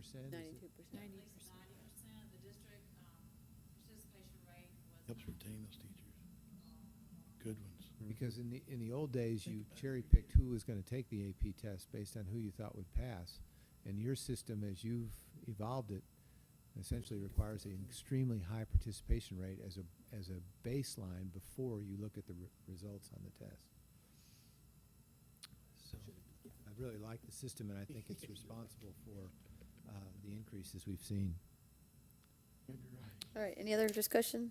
So, Doctor, you're saying that, and I hate to start that discussion now, That's all right. but it is responsible for somewhat of the increased academic scores.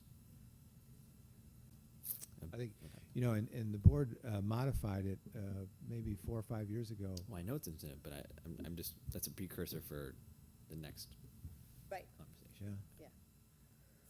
Really give a lot of credit to the board because they modified that system over the years with a few suggestions to make it even more challenging. The second question there. Wait. Any other discussion on that motion? Right here? On approving We- on we had a approving the motion- pay as it's stated.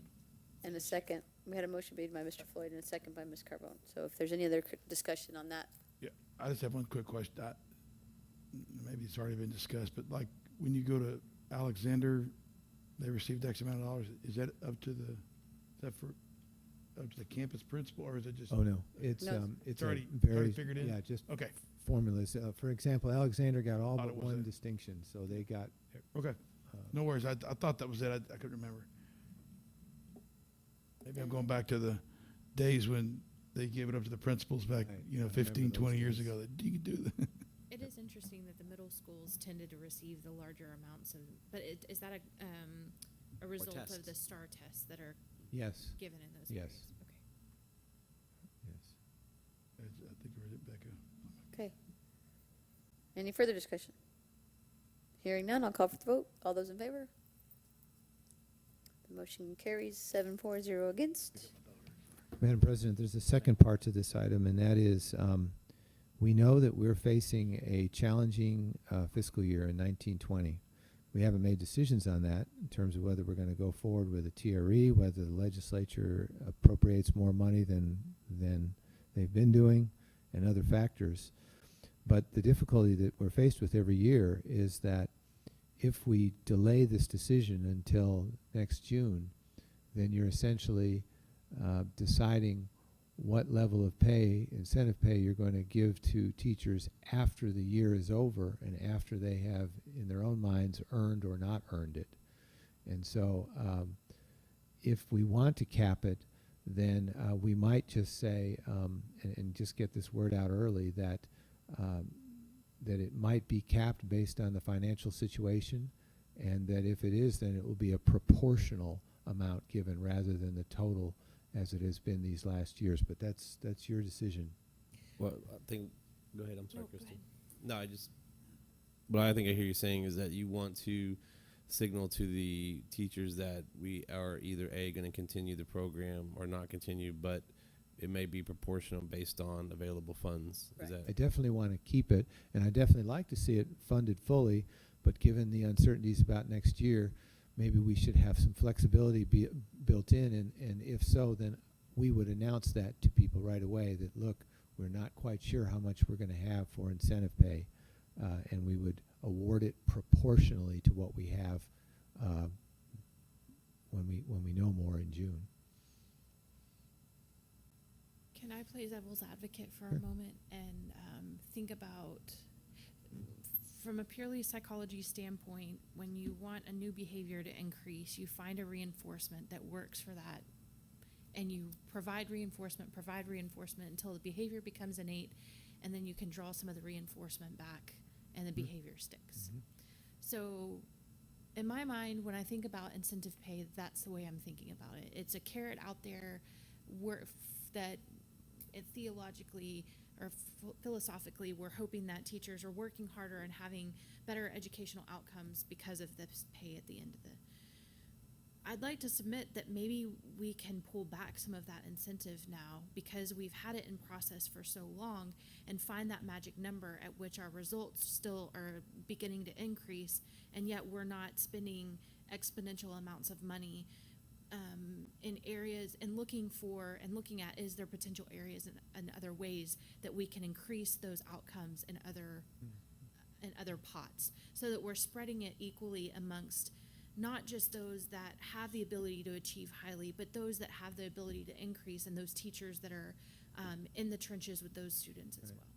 Well, you know, what is in favor of your argument there is that I think with most people, most teachers would say, I'm not sitting there calculating at the beginning of the year how much incentive pay I'm going to get. That's a nice thing that happens afterwards, and they're certainly thrilled to have it, and we can't pay teachers enough. Right. But I think most teachers, would you agree, maybe AP not so much, because that's sort of baked in now, where people calculate those things, I think, but with STAR incentive and some of the others. Well, I think what Crystal's saying too is if I teach world geography or I don't teach any AP classes, what opportunity do I have to earn, $10,000? Actually, that is part of the argument, but the other part of that argument is that we know what it takes now to get fives, and we've been incentivizing that for so long. If we are able to do that under the umbrella of we really are in a pinch of needing that extra fund, and see how that shakes out as far as our scores are. Crystal, I think that the people that are in charge of those programs probably have a strong opinion on I this. can appreciate that. I'm sure. Well, I'll just that's say very two true. things. One is, as someone who taught a STAR-tested subject, I do agree with Dr. Kelly. I didn't teach any differently, whether or not I thought I was, and in most years, I didn't get any type of incentive pay. So, great teachers are always going to take care of their students. Absolutely. So, I think, like Dr. Kelly says, it's very nice at the end. The other part of that is the old incentive pay plan is aligned to the old accountability system. So we are going to need to make revisions to it for this upcoming year. And Dr. Watson and I are working on some ideas for that, and we'll be presenting that to you and bringing it to you in probably the next month or so. And so we're going to have to change some of how that works anyway. And I think, we have some great opportunities with progress and some ways that we can do that as well for the STAR pay. Other ideas, maybe the other thing I would say to that is that if I have a group of really struggling students, and my students may not all pass the STAR test this year, but if every one of those students made progress, one of those students moved forward, I may have worked twice as hard as that teacher who had the super high achieving students who did pass STAR. So I would love to see something where, and every teacher who teaches STAR, there is additional pressure and accountability in teaching those subjects. So I would love to see us devise a way that we could it make sort of that ties more back fair. to my question about finding internal sources for measuring ourselves. Because if we are measuring against benchmarks or collecting our own data and are able to incentivize, knowing that that's what ties to the overarching, then that gives everyone an equitable opportunity for growth. And when we see, like you said earlier, when we see growth in every student, then we are going to see this distinction across the board. Absolutely. Margot? What kind of, I'm sorry. I don't, to answer your question about being ready to pull back, I don't think we're there yet because we're still growing. I can tell you that there's not one AP teacher in this district who does it for the money. In fact, I had a teacher come into an assistant principal's office at Dawson High School. It was Will Sermon.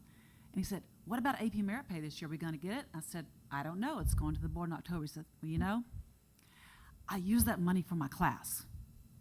I give it all back to the kids." We've improved our teaching through a lot of, this is one big piece of it, because as Dr. Kelly said, of just a few years ago, we had maybe 2 to 5% of our kids taking an exam. And those are the kids who were, and he said, like cherry picking. The teachers would encourage the students who were the best at it, because they were afraid that they would look bad. And we had a hard time getting even 50% participation just a few years ago. And the board kept increasing and increasing it. And now we're at 99% participation of our enrolled students taking that exam. There is some data about college freshman grades and retention globally that College Board has, and I can get that for you. It doesn't pertain to our students, but it's general data about students who take an AP exam, take an AP course, and their success in college. Is I think we've increased our current standard in reinforcement maybe maybe we can lessen that and still, I don't think that, I understand what you're Yeah. saying, and I'm not suggesting that teachers do it I for haven't the given you money my number either. one reason yet. Okay, let And me. that is teacher retention. Mm-hmm. In addition to the incentive pay, just take the incentive pay out. There are teachers that we have invested thousands of dollars and 100 hours of coaching rounds and training, professional development. And we're not in an isolated rural area where Agreed. that's the only school district. There are districts all around us, and the teachers are saying, it's closer to my home, there's better insurance there, and the pay is just a little bit higher. But the teachers that are world-class, and we have a number of them here in Pearland ISD, and AP does give you a world measure. We're competing against the most elite private schools in the country, the very, very selective international schools in China, Germany, Sweden, and anywhere else you want to look at where AP is throughout the world. And our students and our teachers are getting above global in many instances. And I don't want to risk losing a fabulous teacher because their personal finances say, I get a little bit better deal over here. So I have seen I'm- some tracking of that. For example, the second highest AP winner for this year is the guy that you all may remember won the Houston complete best teacher in the whole Houston area a few years back. You probably remember that physics teacher. And then I think there's others that track pretty well that you are really rewarding cream of the crop teachers in a lot of cases.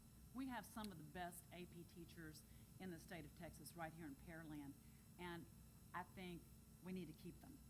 And if this helps keep them here in Pearland, I don't want to pull back. I understand, thank you. So the driver Well- on, go ahead, Jeff.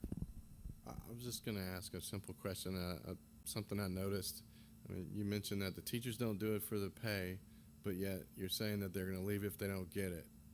So I can't I'm speak having a for all hard time teachers. reconciling that. Okay. It's a bonus.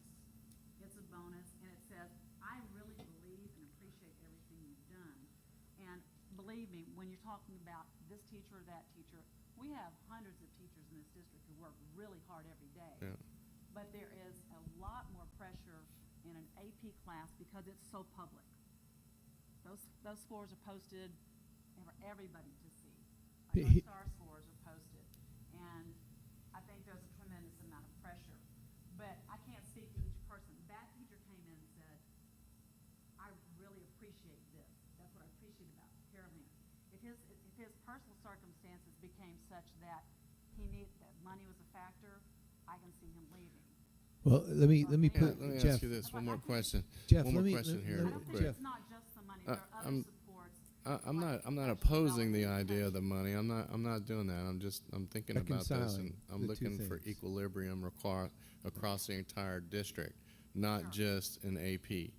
I think that our CTE teachers, the teachers that don't teach AP, I think they all ought to be commended because their scores attribute to our overall score as well.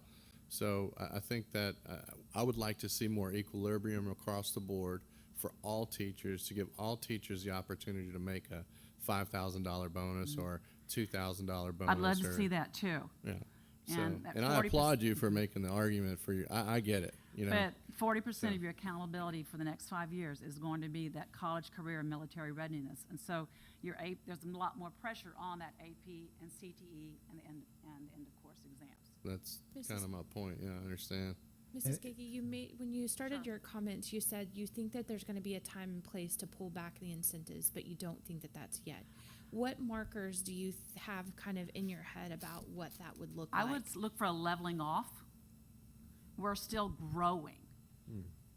We have not, I was asked by a board member, I think 4 years ago, have we peaked yet? Are we at capacity yet? And the answer is, not on my watch. Are we ever? No, we're not. There is one campus that is seeing smaller growth and participation, yet continuing to make higher scores. And there are two campuses that need a tremendous amount of growth and are not where they need to be yet. I remember when I think it was from College Board, a lady came here to give us an award. That's correct. And she talked about how rare it was to see a district increase enrollment in AP tests as well as increasing performance. It almost never And happens. Right. So I guess the argument that you're making, and I'm not, I agree with you Go ahead. 100%, but is that because we can retain these teachers, the result of that growth is because we retain these great teachers, like, the capstone program, right? Mhm. I mean, that's like, I don't know if it was, I don't know if it's as exclusive as it used to be 2-3 years ago. But I mean, that was, I think we were one of the top districts in the world. That's correct. Like literally, like Yes, we had our teachers going around teaching other teachers. that's correct. We've been invited to present at 4 national conferences this year because we have made a national impact in our growth and participation, not only maintaining but increasing exam scores, and most particularly in closing the gaps within our different sub-pops. Our African American achievement and our Hispanic achievement.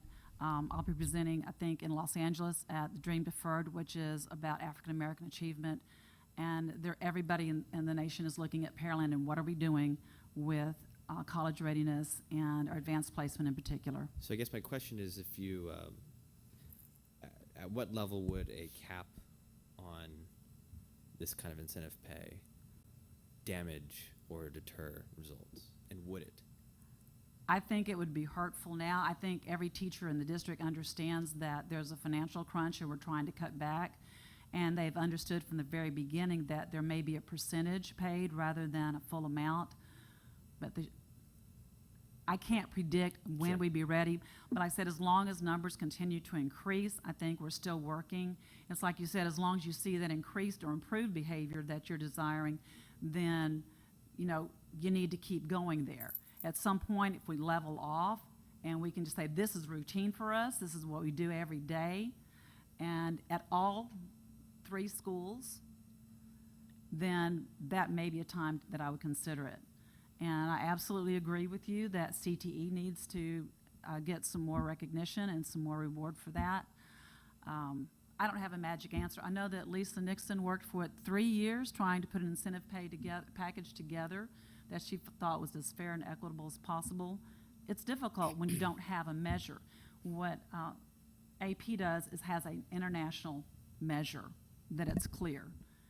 But the student body demand, though, for AP is far greater than CTE right now, right? I think that, Jeff, what you're kind of saying is what we need to do, and we talked about this, is restructuring the student interest in CTE, right, rather than AP. Because right now we've been I don't AP, know AP, the answer AP to for. that. I know that a higher percentage of the kids that actually leave our campus will not go to college or graduate from college.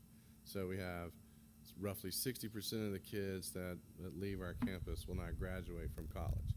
So we're working with a higher percentage of the overall student base in that realm, and I'm not trying to say that those kids don't take AP classes and things of that sort, because I don't really know the answer to that, but I guess if we're using this as a mechanism to, number one, attract and retain good teachers, I would really like to see the attrition rate for, the AP teachers as compared to everyone else, just to make sure that is really a sticky point, because we are, every year we struggle trying to find good qualified teachers that we feel are capable and competent to measure up to the standards that we have.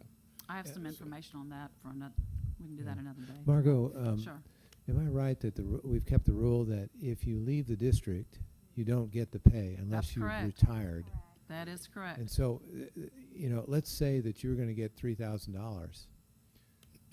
That is a big difference for you staying or not. You're going to go to another district, and it's unlikely that you're going to make that additional $3,000.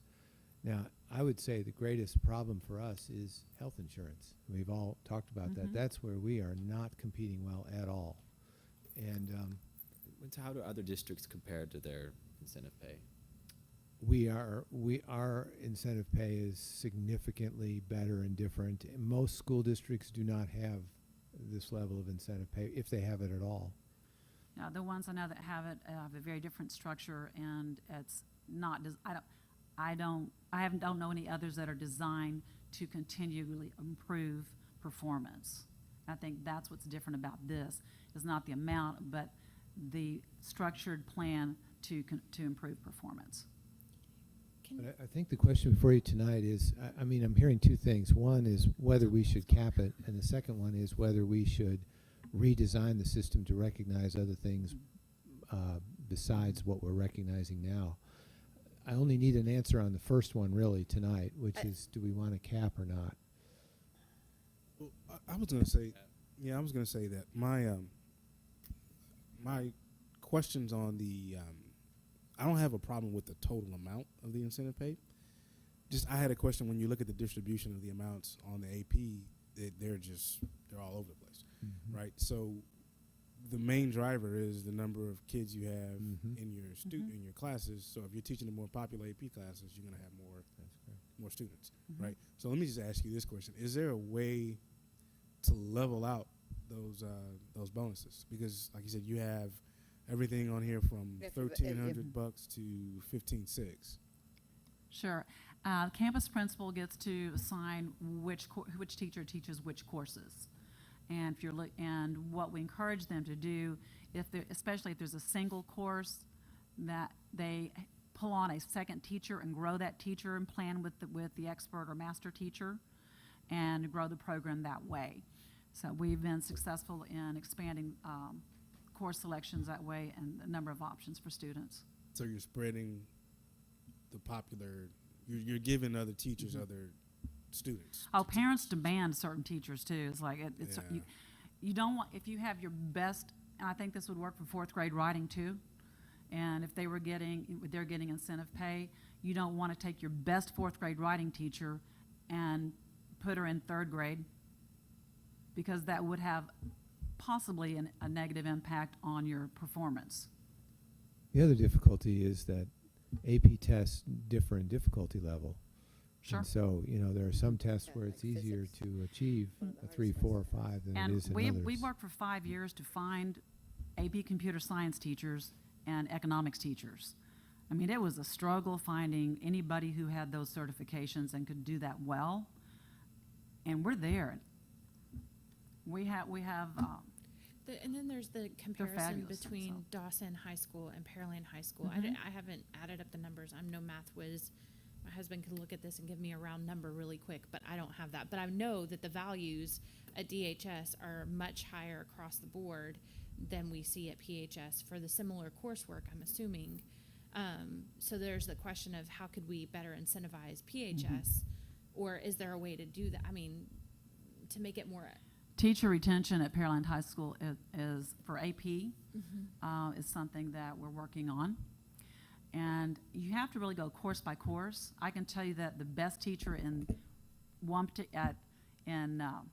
U.S. history might be at one campus. The best teacher for physics with the best scores is at another one. You can't just say all the best teachers are at this campus, all the best students are at this campus. I'm just looking at the money. That's all I'm looking on the at. money. Yeah, there's room for growth at both Pearland and Turner. As far as participation and also with performance. Yeah, we've talked about that several years in a row. That there's a difference between the incentives that's paid out at Dawson and the incentives that's paid out at Pearland. And in particular, last year I asked for the number of tests that were taken between the two. And if I'm not mistaken, there wasn't a huge number in the difference of tests taken. It's just you had much better performance in one campus versus the other. The difference is in 4s and 5s, there were more 4s and 5s at one campus than the other. The others were making 3s. But again, we're working to improve that. I think Mr. Palumbo's on a mission. Awesome. And he and Mr. Johnson are recruiting heavily with their junior highs, getting students in those pre-AP classes. We also have to look at dual credit. That's tripled. So that pre-AP is a good place for kids to start building college readiness, whether they end up in dual credit or advanced placement. The message we give kids is to encourage them to challenge themselves the best they can, the most they can, because we know that once they leave our schools, life's not as easy as they thought it might be. Whether you So what? And so whether they go straight to the job, to a military, or to college, or whether they finish college or not, we feel that if we can challenge them here while we still have the supports of family and teachers like we do, that they'll be more successful when they do leave. So to give you an answer on the question that we're trying to answer now. Yes, sir. Is, like I said, just speaking from my own personal, I don't have a problem with the amount, right? Okay. The total amount that we paid out, and I'm talking about for all incentives. And you kind of, we've got it not baked in, but you know the criteria are what they are, and so my concern being the distribution of the amounts on the AP side, I would push that to administration for a recommendation on how we could.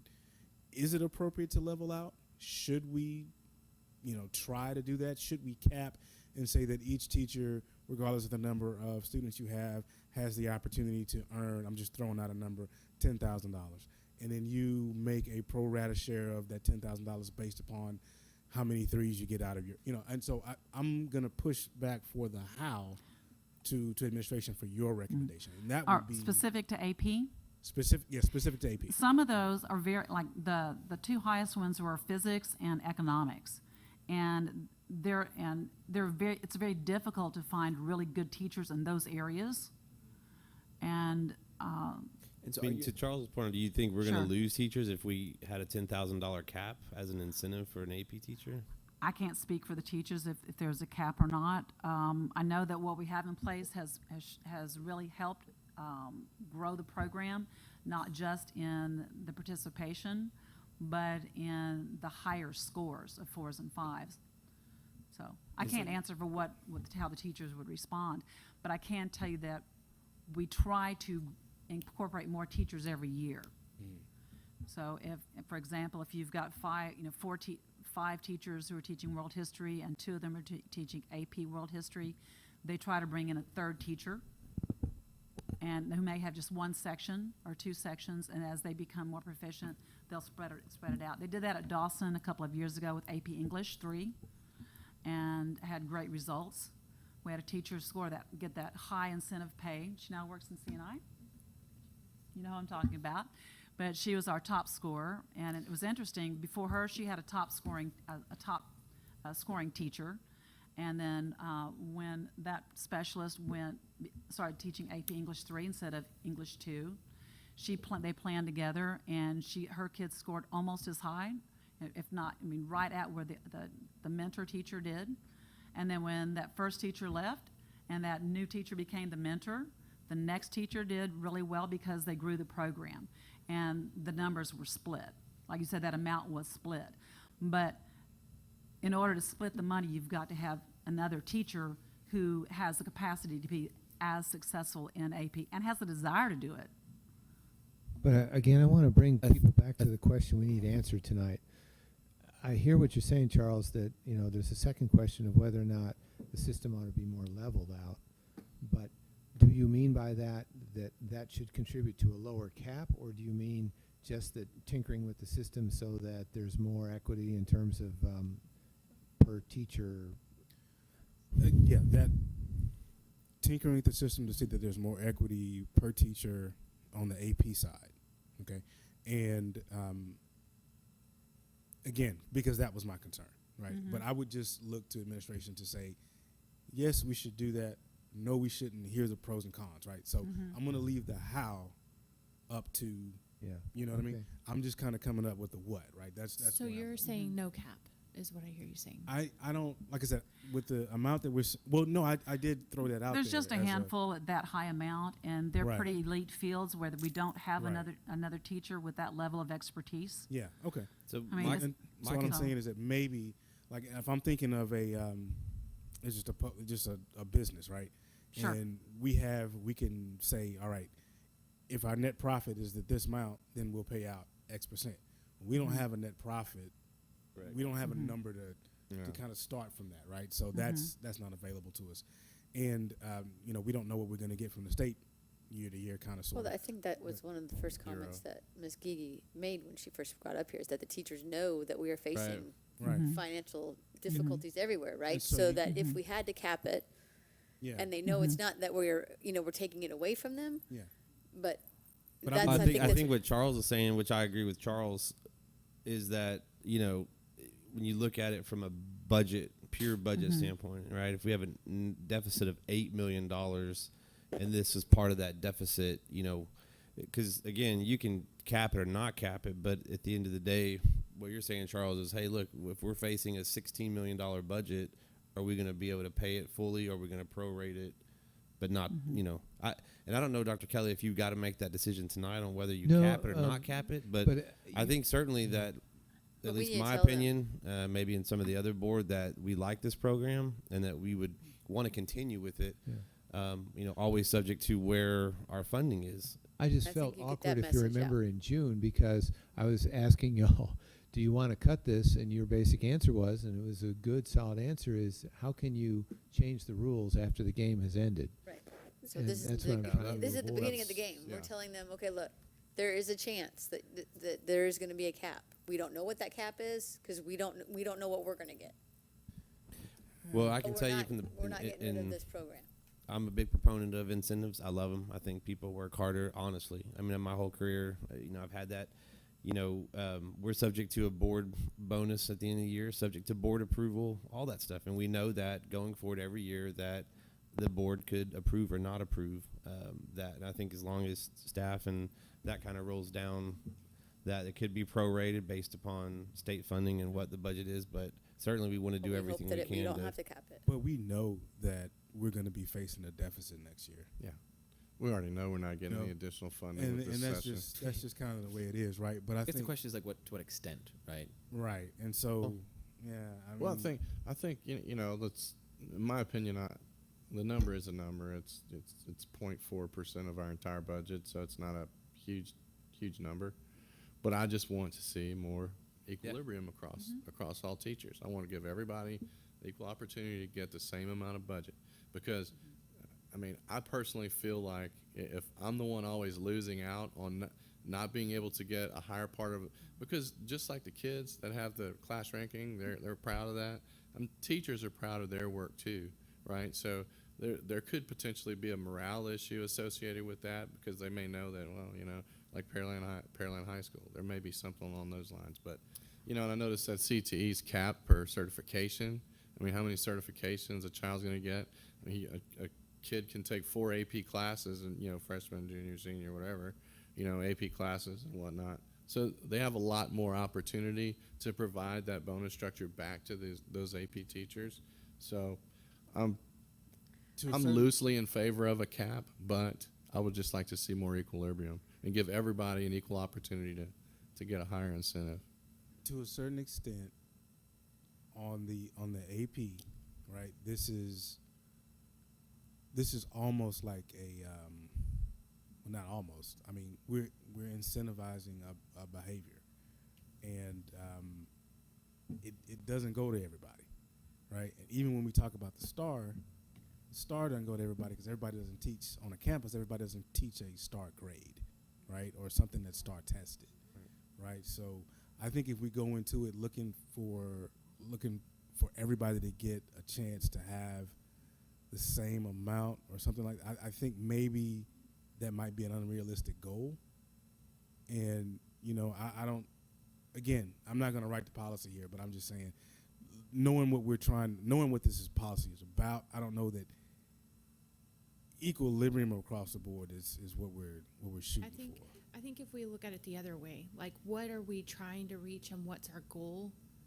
And I think that's why this is set up the way that it is right now. That's right. Our goals and our incentives is to increase upper level academics to the uppermost tipping point that we can, so that the numbers in the district, I mean, all of our numbers are weighted because of these high performing students on that end.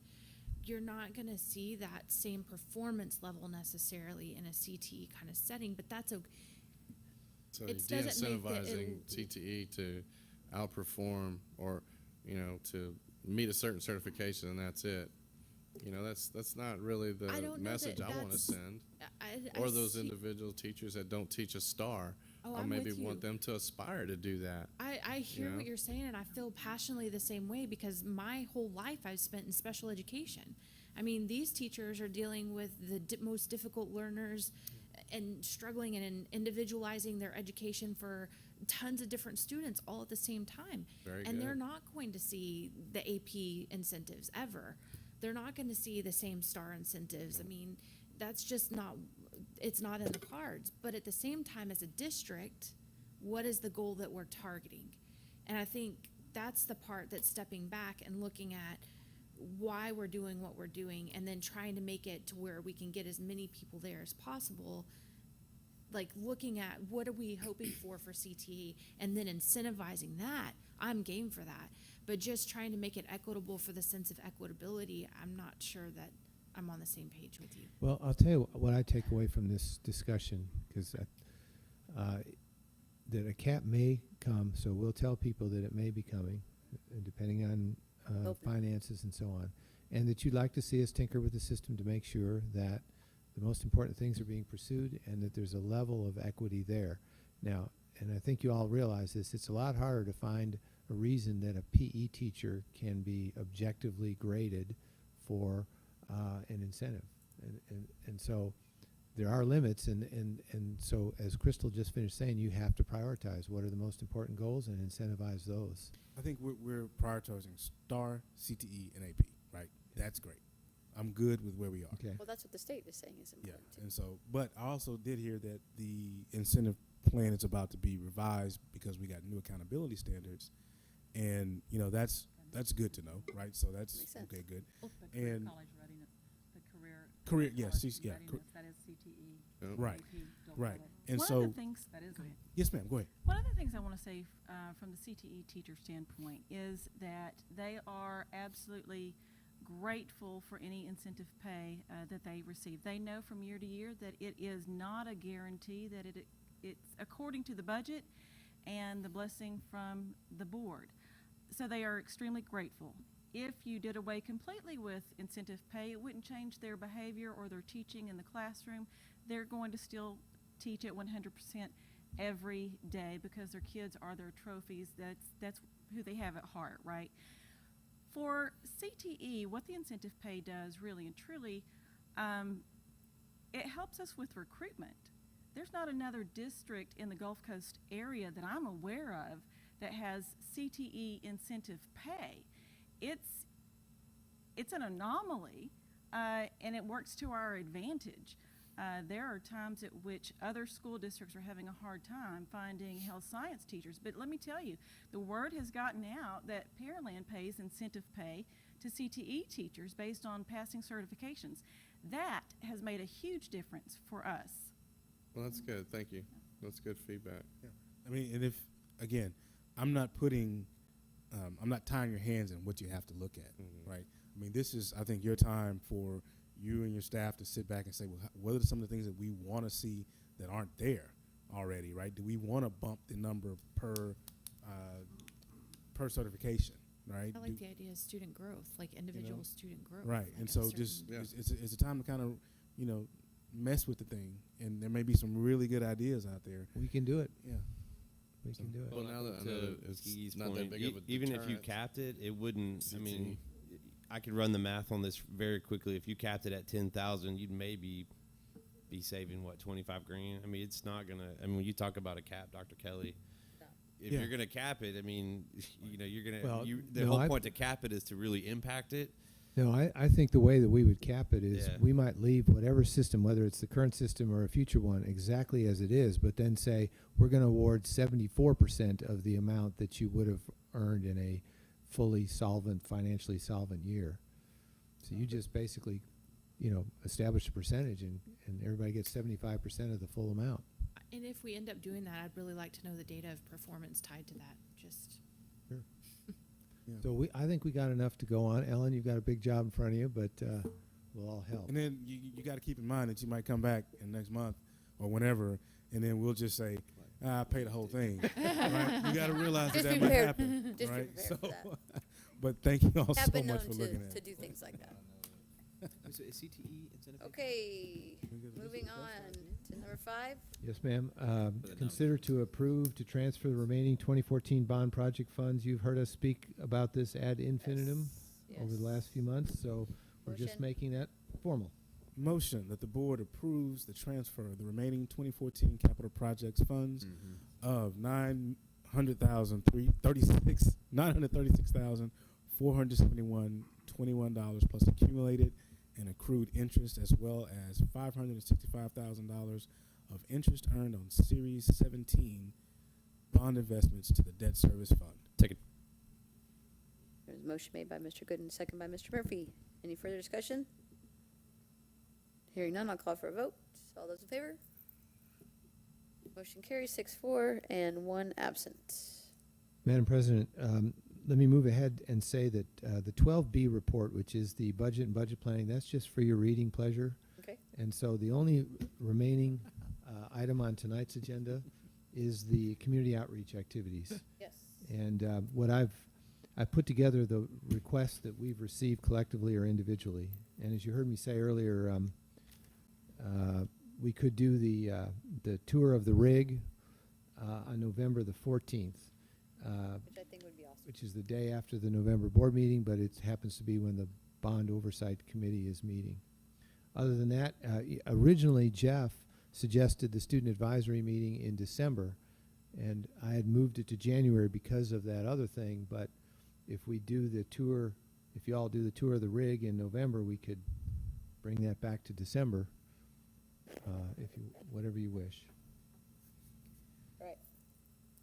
So I want to, thank Mr. Gooden because he actually proposed and wrote this draft for review, and gave us all the, the details and stuff. And this is what we'd been talking about. So thank you, Charles, for doing that. I'm just going to open it up for discussion. I think this is something that we have been talking about doing, and I think it's time that we get off that fence and do it. So. Well, I also endorse Charles' general approach on that agenda. I think that's something we can do. Yeah, no, I love it. Love it. Hey, so go ahead. The only suggestion that I have is potentially postponing the discussion about the early start time until after we've had that kind of town hall sort of setting to see kind of what bubbles up from the community when we have that outreach meeting, wondering if there is a ton of community involvement past what we brought up. I don't want it to, personally, I feel it very passionately about it. I think it's something that's important, and I think there's a lot of ideas that we can talk about, but if it's something that the community as a whole comes out at that meeting and says, like, these are a priority for us instead, maybe we should be attending to those things.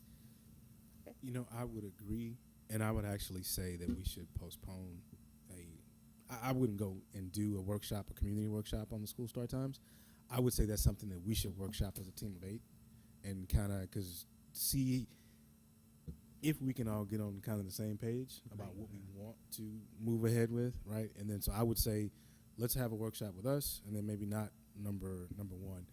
Number 2, great. Let's do a tour of the rig in November. And I actually, at the TASA TASB conference, talked with a couple of, went to a class on student advisory groups. And so they have kids as young as 4th grade participating in their groups. I know ours are high school.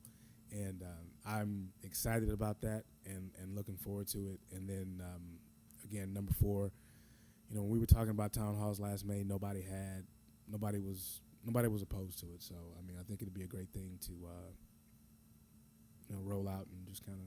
So if I hear what you're saying, maybe do first, maybe as early as November, some sort of what I'll call Charles' idea, the community outreach. Community outreach. And then also in November, or maybe in November we do the rig thing, and in December we do the student advisory, and then in spring, Charles originally suggested twice a year on the community outreach, so we'll do something there. And then somewhere within, I think what Rebecca would say is that if we were really going to seriously make a change to the school start times, really, we would need to roll that out before in January. So I think we should workship that sooner rather than later. Okay.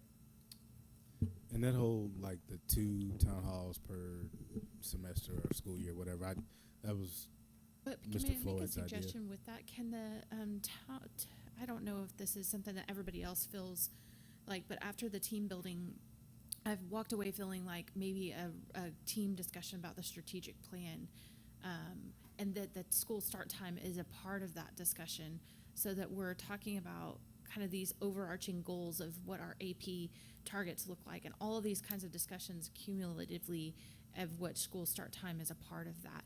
But I don't know if that's too large of a bite to, like a too large of a, I would say for right now, Right now, it it is is because what I can say, what Charles has asked me to do, and I can do it in November, is give you the June 2018 update on the strategic plan, which kind of gives you a basis for at least reviewing it and seeing where we stand. But we're in the middle. I think that plan goes to 2020. Couldn't swear to that. And so I'd rather not tinker with it too much, but complete it.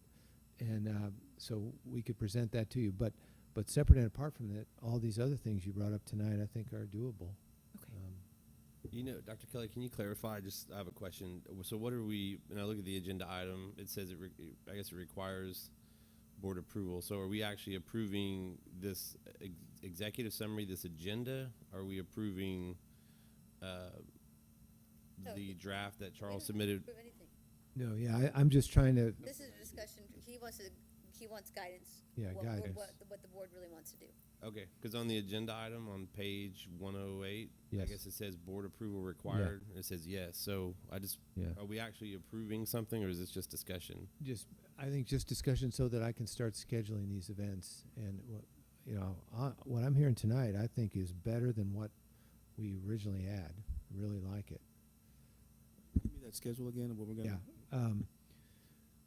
Sometime in November, we'll do a team of 8 workshop on the early start times. On November 14th, you're going to have a busy November. November 14th, you're going to do a tour of the rig with the bond oversight. In December, and it's hard to get things done in December, so we can't add too much in there. But in December, we'll do the student advisory group, and I got to get that going. I haven't done anything on it. And then in spring, we'll probably at some point in the spring be able to have a second community, or no, I guess it'd be the first community outreach event, the Charles agenda type event. We can decide what we want as far as the lead topic. It's our thing, right? So, what we deem, the most important as a board that we want to discuss openly with the public. Are we all good with that? Plan accordingly? We'll wait for Yeah. your email. Okay. One thing I would ask of you, I know that several of you have been, asked about when are you guys going to bring up the high school start times and that kind of thing. Could you challenge in return and say, part of the criticism of the last time was, oh, you guys didn't include in the survey the magic idea that would have worked. Okay, give us the magic idea. Sorry, no one's asked me about that. No one's asking, No one's okay. In other words, what I'm Throw that saying out there. is we've tried every possibility we know of. Yeah, So so if if there's you- something so if missing that there's really something is a out better there- idea, then challenge them to give it to us, and we will evaluate it for that workshop for y'all. And Yeah. I think, go ahead, son, I'm sorry. No, I was going to say, but if you don't change the traffic in the morning at Pearland High School, we may have to change the start time because, dropping off in the morning is Tough. It's tough. bad, Yeah. Oh, really? really bad. Now that Yeah. high school. He is, but dropping off at Cersei, I'm telling you, it's so backed up because people don't, that 35 traffic, it's bad. And then Monet with the Road. bond construction, then that parking lot. Anyways, Small price to pay for growth. That's right. I told him to walk. All right, board. That's it. I appreciate you guys. This meeting is adjourned at 8:35. Thank you all in the audience for attending.